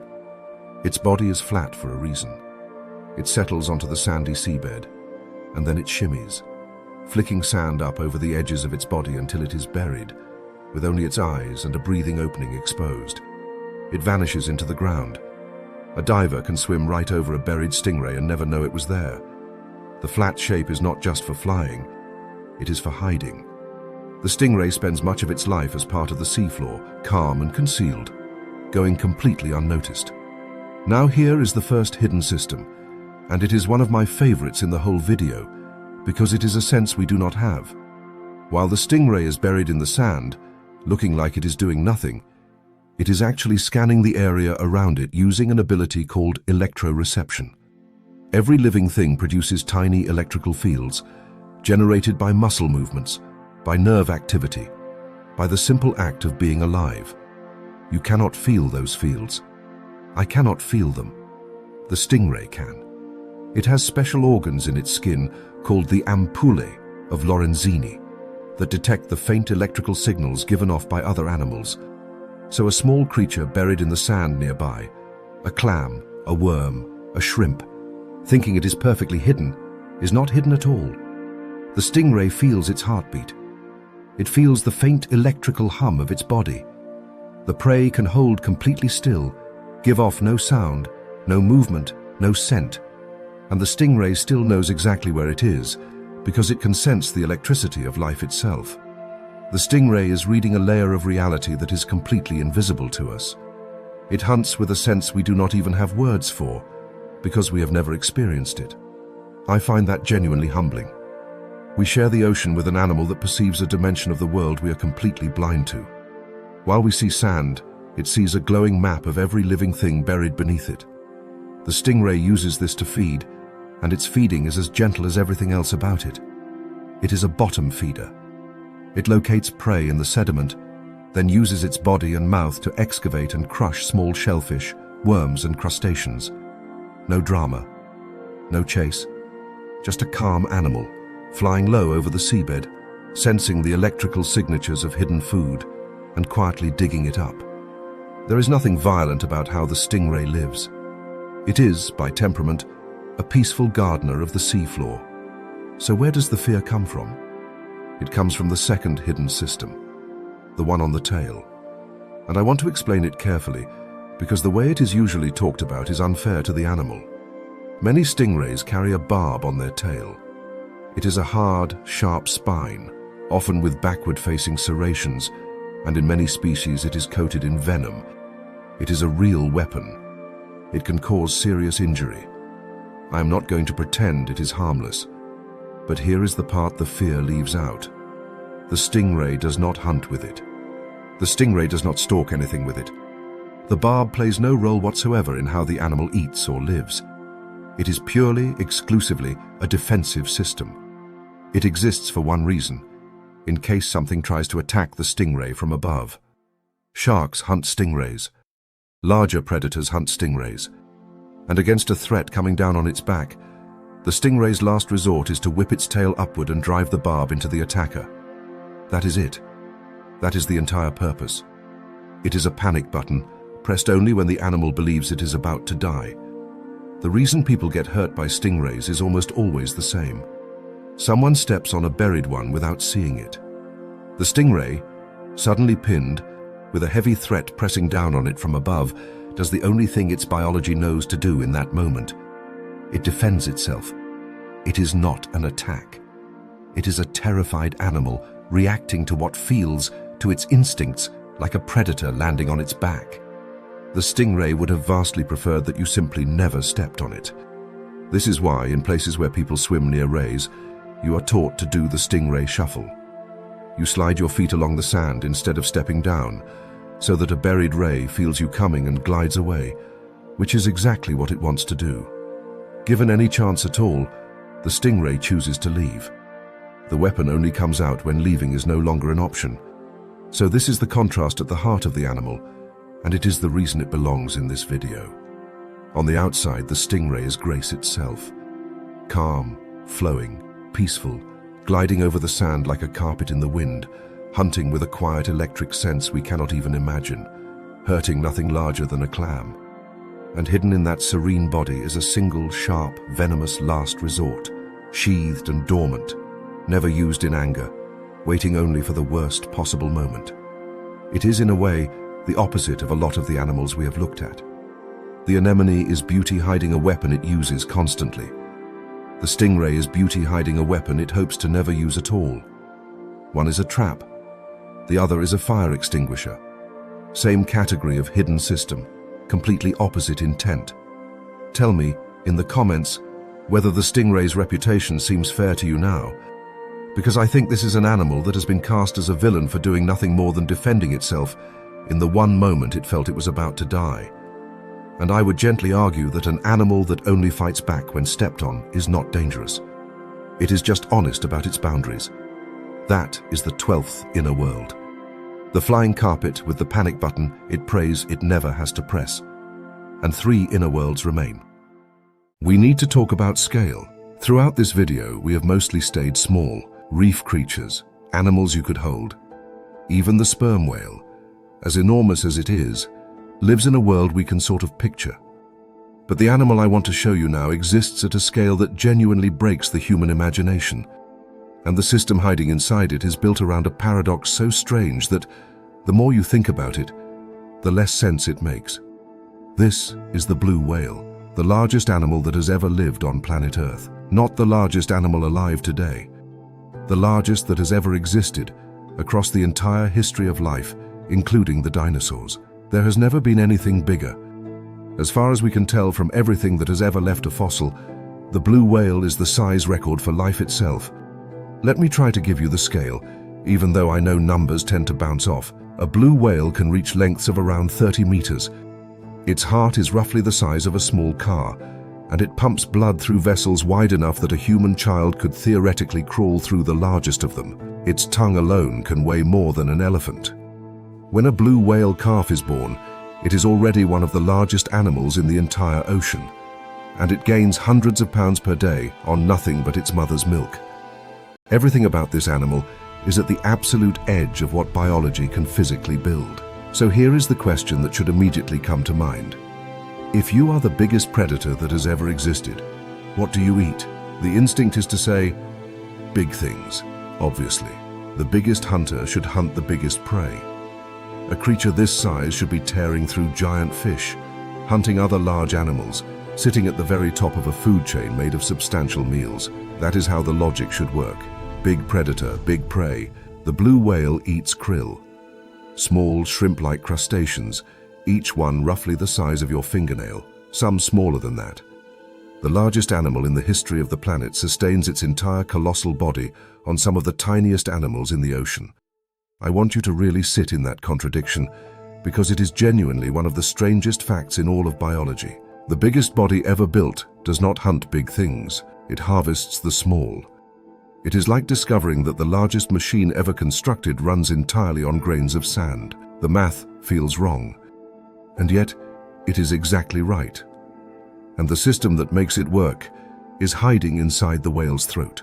Here is the problem the blue whale had to solve. Krill are tiny. One krill is nothing. To sustain a body this enormous, you cannot eat krill one at a time.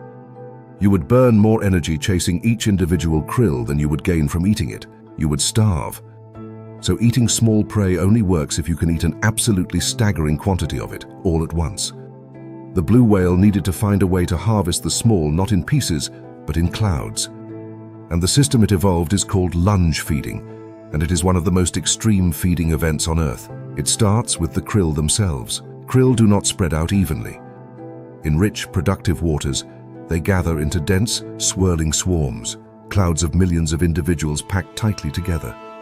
The blue whale finds these swarms, and then it does something that, when you understand the physics, is almost unbelievable for an animal its size. It accelerates toward the swarm and opens its mouth, and as it opens its mouth, the entire underside of its throat unfolds.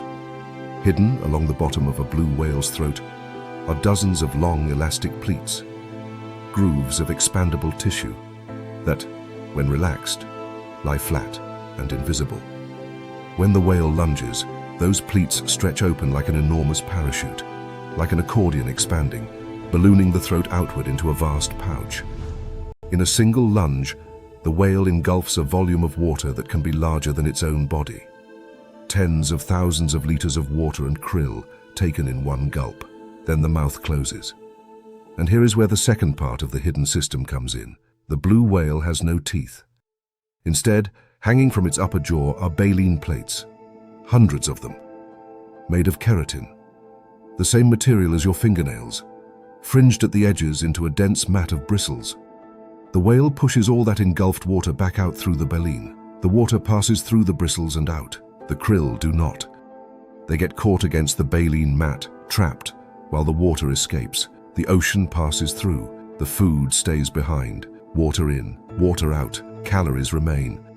The whale has just filtered a swimming pool's worth of ocean and kept the few kilograms of life that were suspended in it. And then it does it again and again, dozens of times in a feeding session.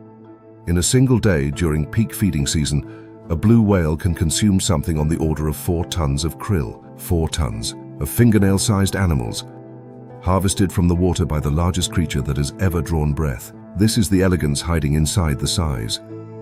The blue whale did not become the biggest animal ever by becoming a better hunter of big prey. It became the biggest animal ever by becoming the most efficient filter the ocean has ever produced. It bypassed the whole game of chasing large prey and instead reached down to a lower level of the food chain, closer to the base, where energy is more abundant, and it built a body capable of harvesting that abundance on a scale nothing else can match. But there is a vulnerability hidden in this too, and I think it is important.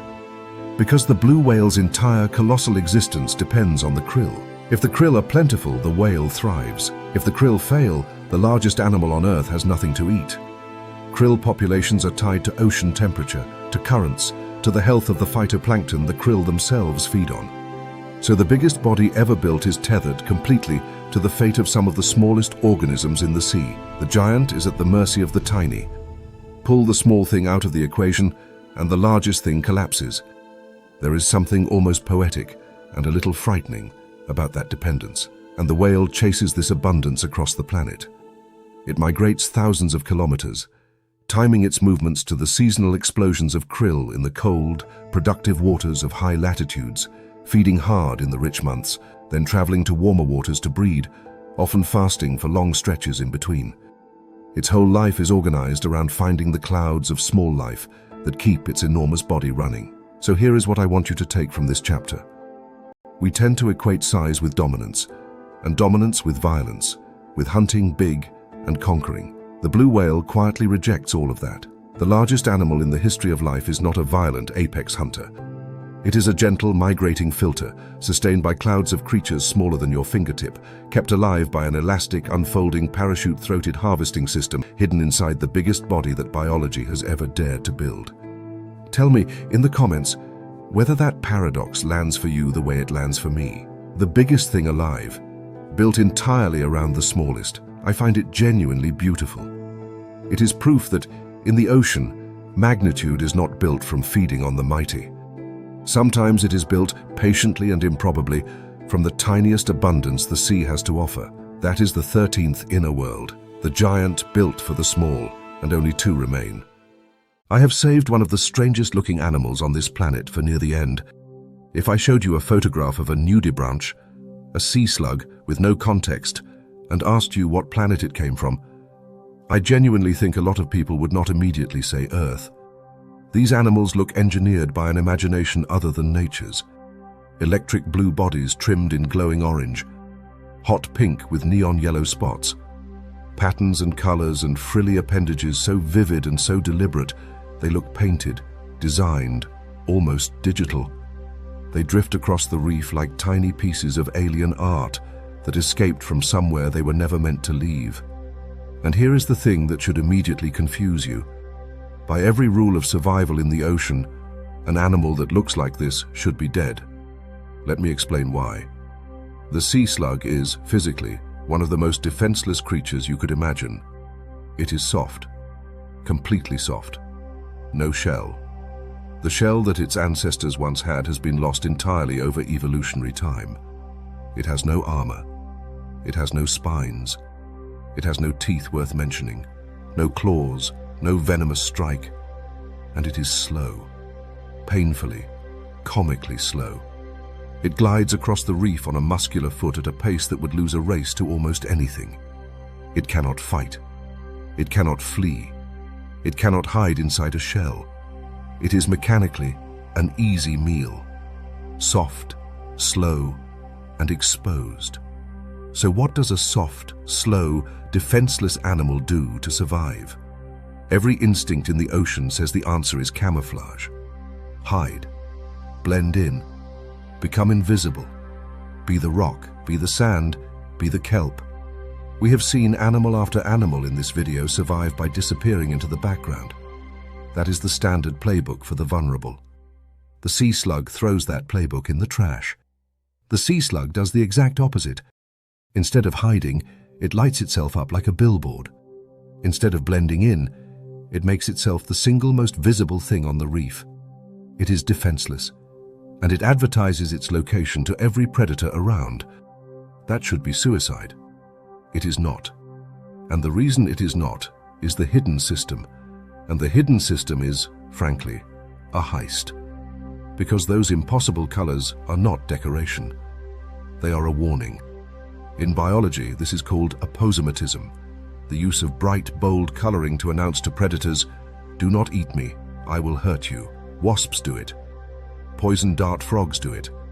The colors are a message, and the message only works if it is true. A warning sign backed up by nothing gets ignored. So for the sea slug's neon to function as a warning, the sea slug has to actually be dangerous to eat. And it is. The sea slug's soft, undefended body is loaded with toxic, foul, chemically unpleasant compounds. A predator that bites a sea slug gets a mouthful of misery, bad taste, irritation, sometimes genuine harm. And it remembers. It learns to associate those exact colors with that exact awful experience, and it never makes the mistake again. The slug does not need armor or speed. It just needs to be remembered as the worst thing the predator ever put in its mouth. The visibility is the point. It wants to be seen, recognized, and avoided. But here is the part that elevates this from clever to genuinely astonishing, and it is the reason I call the sea slug a thief. Because in many cases, the sea slug does not make its own weapons. It steals them. The sea slug is a predator, despite its gentle appearance. It crawls across the reef eating things, and the things it chooses to eat are not random. The sea slug deliberately targets some of the most chemically defended, most heavily armed animals in the ocean. It eats toxic sponges. It eats hydroids and anemones, the very animals from a couple of chapters ago, the ones covered in microscopic venom harpoons. And when the sea slug eats these armed creatures, it does something that should not be possible. It does not digest their weapons. It steals them. Take the slugs that eat stinging animals. When the slug consumes a hydroid or an anemone, it swallows those nematocysts, those loaded venom harpoons, intact. And instead of breaking them down, the slug's body carefully sorts them out, keeps them undischarged, and transports them, still loaded, still functional, up to the tips of fleshy appendages on its own back. The slug mounts its prey's weapons onto its own body. So now, if a predator bites the sea slug, it gets stung by harpoons that the slug stole from something else.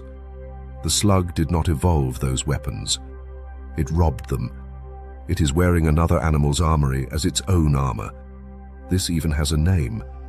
It is called kleptocnidy, from the root word for theft. The sea slug is, in the most literal biological sense, a weapons thief. It eats armed animals and repurposes their armament as personal defense. I do not think there is a more direct example of theft anywhere in the animal kingdom. And some sea slugs take this stealing instinct even further into the truly bizarre. There are species that eat algae, and rather than fully digesting them, keep the algae's chloroplasts alive inside their own bodies. Chloroplasts are the cellular machinery that performs photosynthesis. So these slugs, after eating plants, become part plant. They can sit in the sunlight and generate energy directly from the sun, like a leaf, for weeks at a time. This is called kleptoplasty, stolen photosynthesis. The sea slug robs sunlight conversion technology directly out of the plants it eats. So step back and look at what this animal actually is. The sea slug is a soft, slow, shell-less, defenseless creature that should be the easiest prey on the reef. And it survives by being a master thief. It steals toxins. It steals venomous harpoons and mounts them on its back. It steals photosynthesis from plants. It is, in a sense, not really one organism at all. It is a collage, a creature assembled from pieces of weaponry and machinery taken from everything it has ever eaten. It builds its defenses out of its meals. And then it wears all of that stolen power in the most flamboyant colors imaginable, daring predators to test whether the warning is real. I find this genuinely beautiful, in a sharp, almost dangerous way.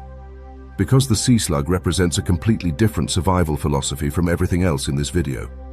The pufferfish built its own defenses. The anemone grew its own weapons. The sperm whale rebuilt its own body. The sea slug built nothing. It took.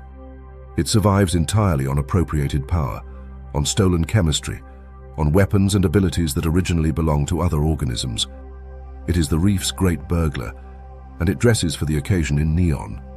Tell me, in the comments, whether you find the sea slug more impressive for inventing nothing and stealing everything. Because part of me thinks the animals that build their own systems deserve the most respect. And part of me thinks the animal that figured out it could just take the best weapons from everyone else, store them inside its own delicate body, and wear them as a glowing warning, might be the cleverest survivor of them all. That is the 14th inner world, the thief made of color. And now there is just one inner world left to open. You said, chapter 15, leafy seed. We have come to the end.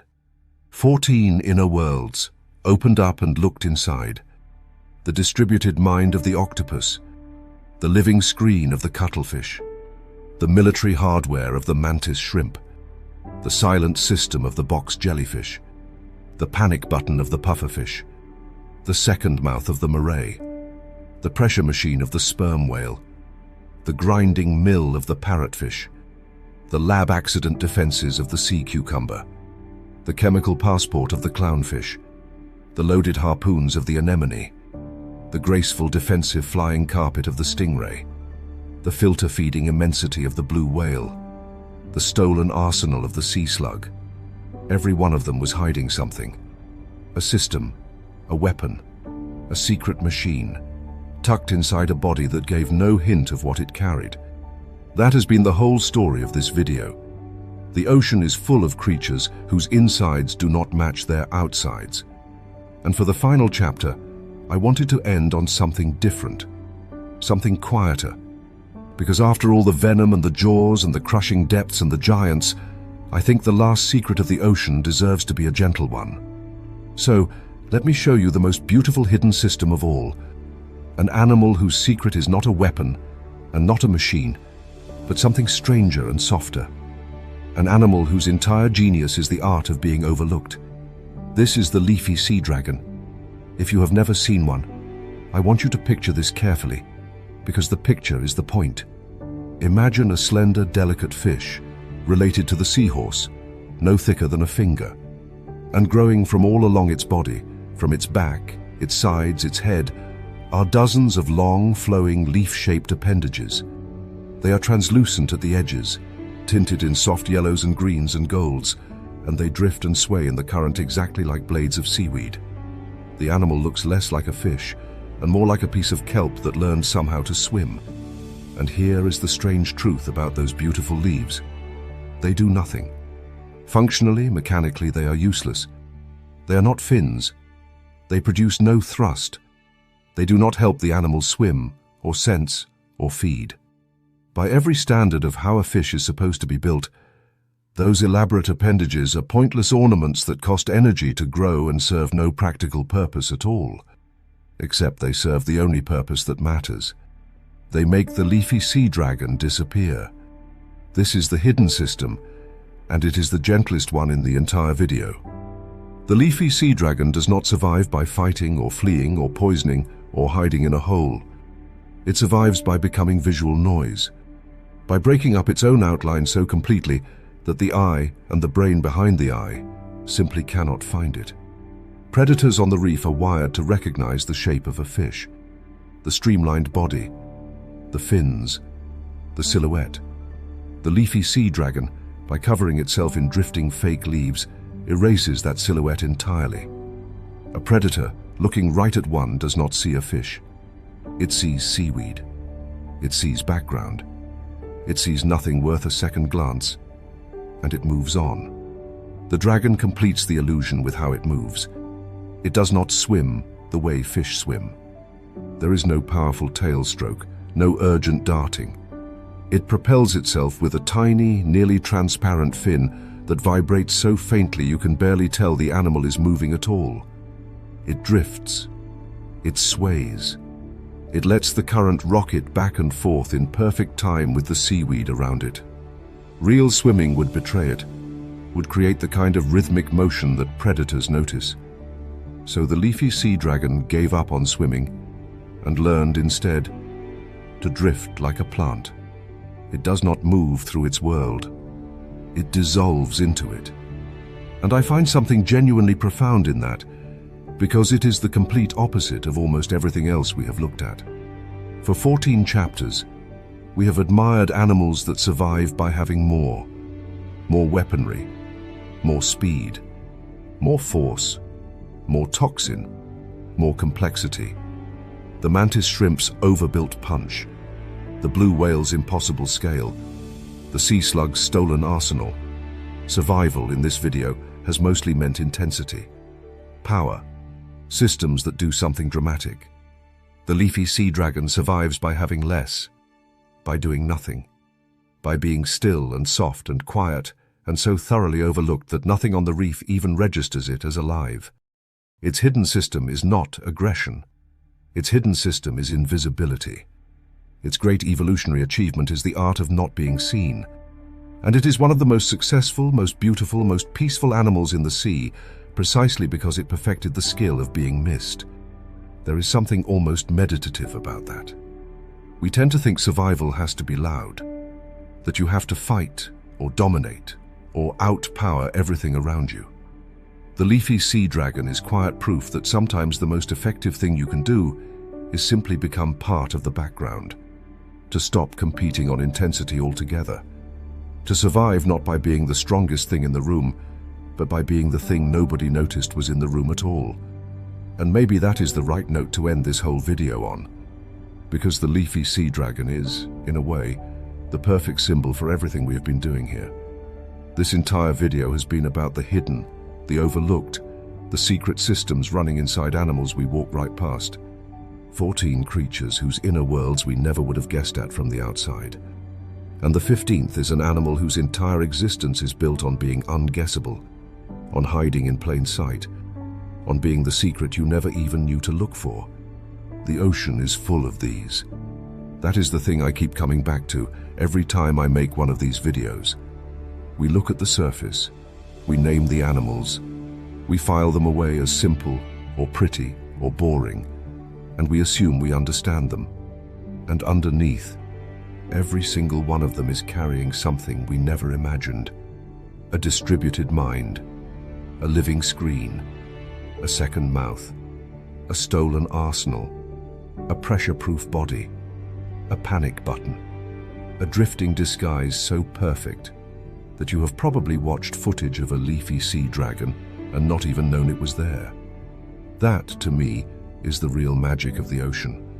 Not just that it is full of strange creatures, but that it is full of secrets, hiding inside the ordinary, waiting for someone curious enough to look closer.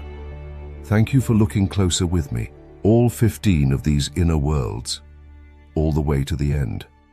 Tell me, In the comments, which hidden system surprised you the most? Which animal you will never see the same way again? I read every single comment, and the ones that make me rethink something are my favorite part of doing this. If this video showed you something you did not know, hit subscribe, because there are far more inner worlds in the ocean than 15, and I am only just getting started opening them up. The ocean keeps its secrets well, but if you are patient and you look closely enough, it will show you a few. I will see you in the next one.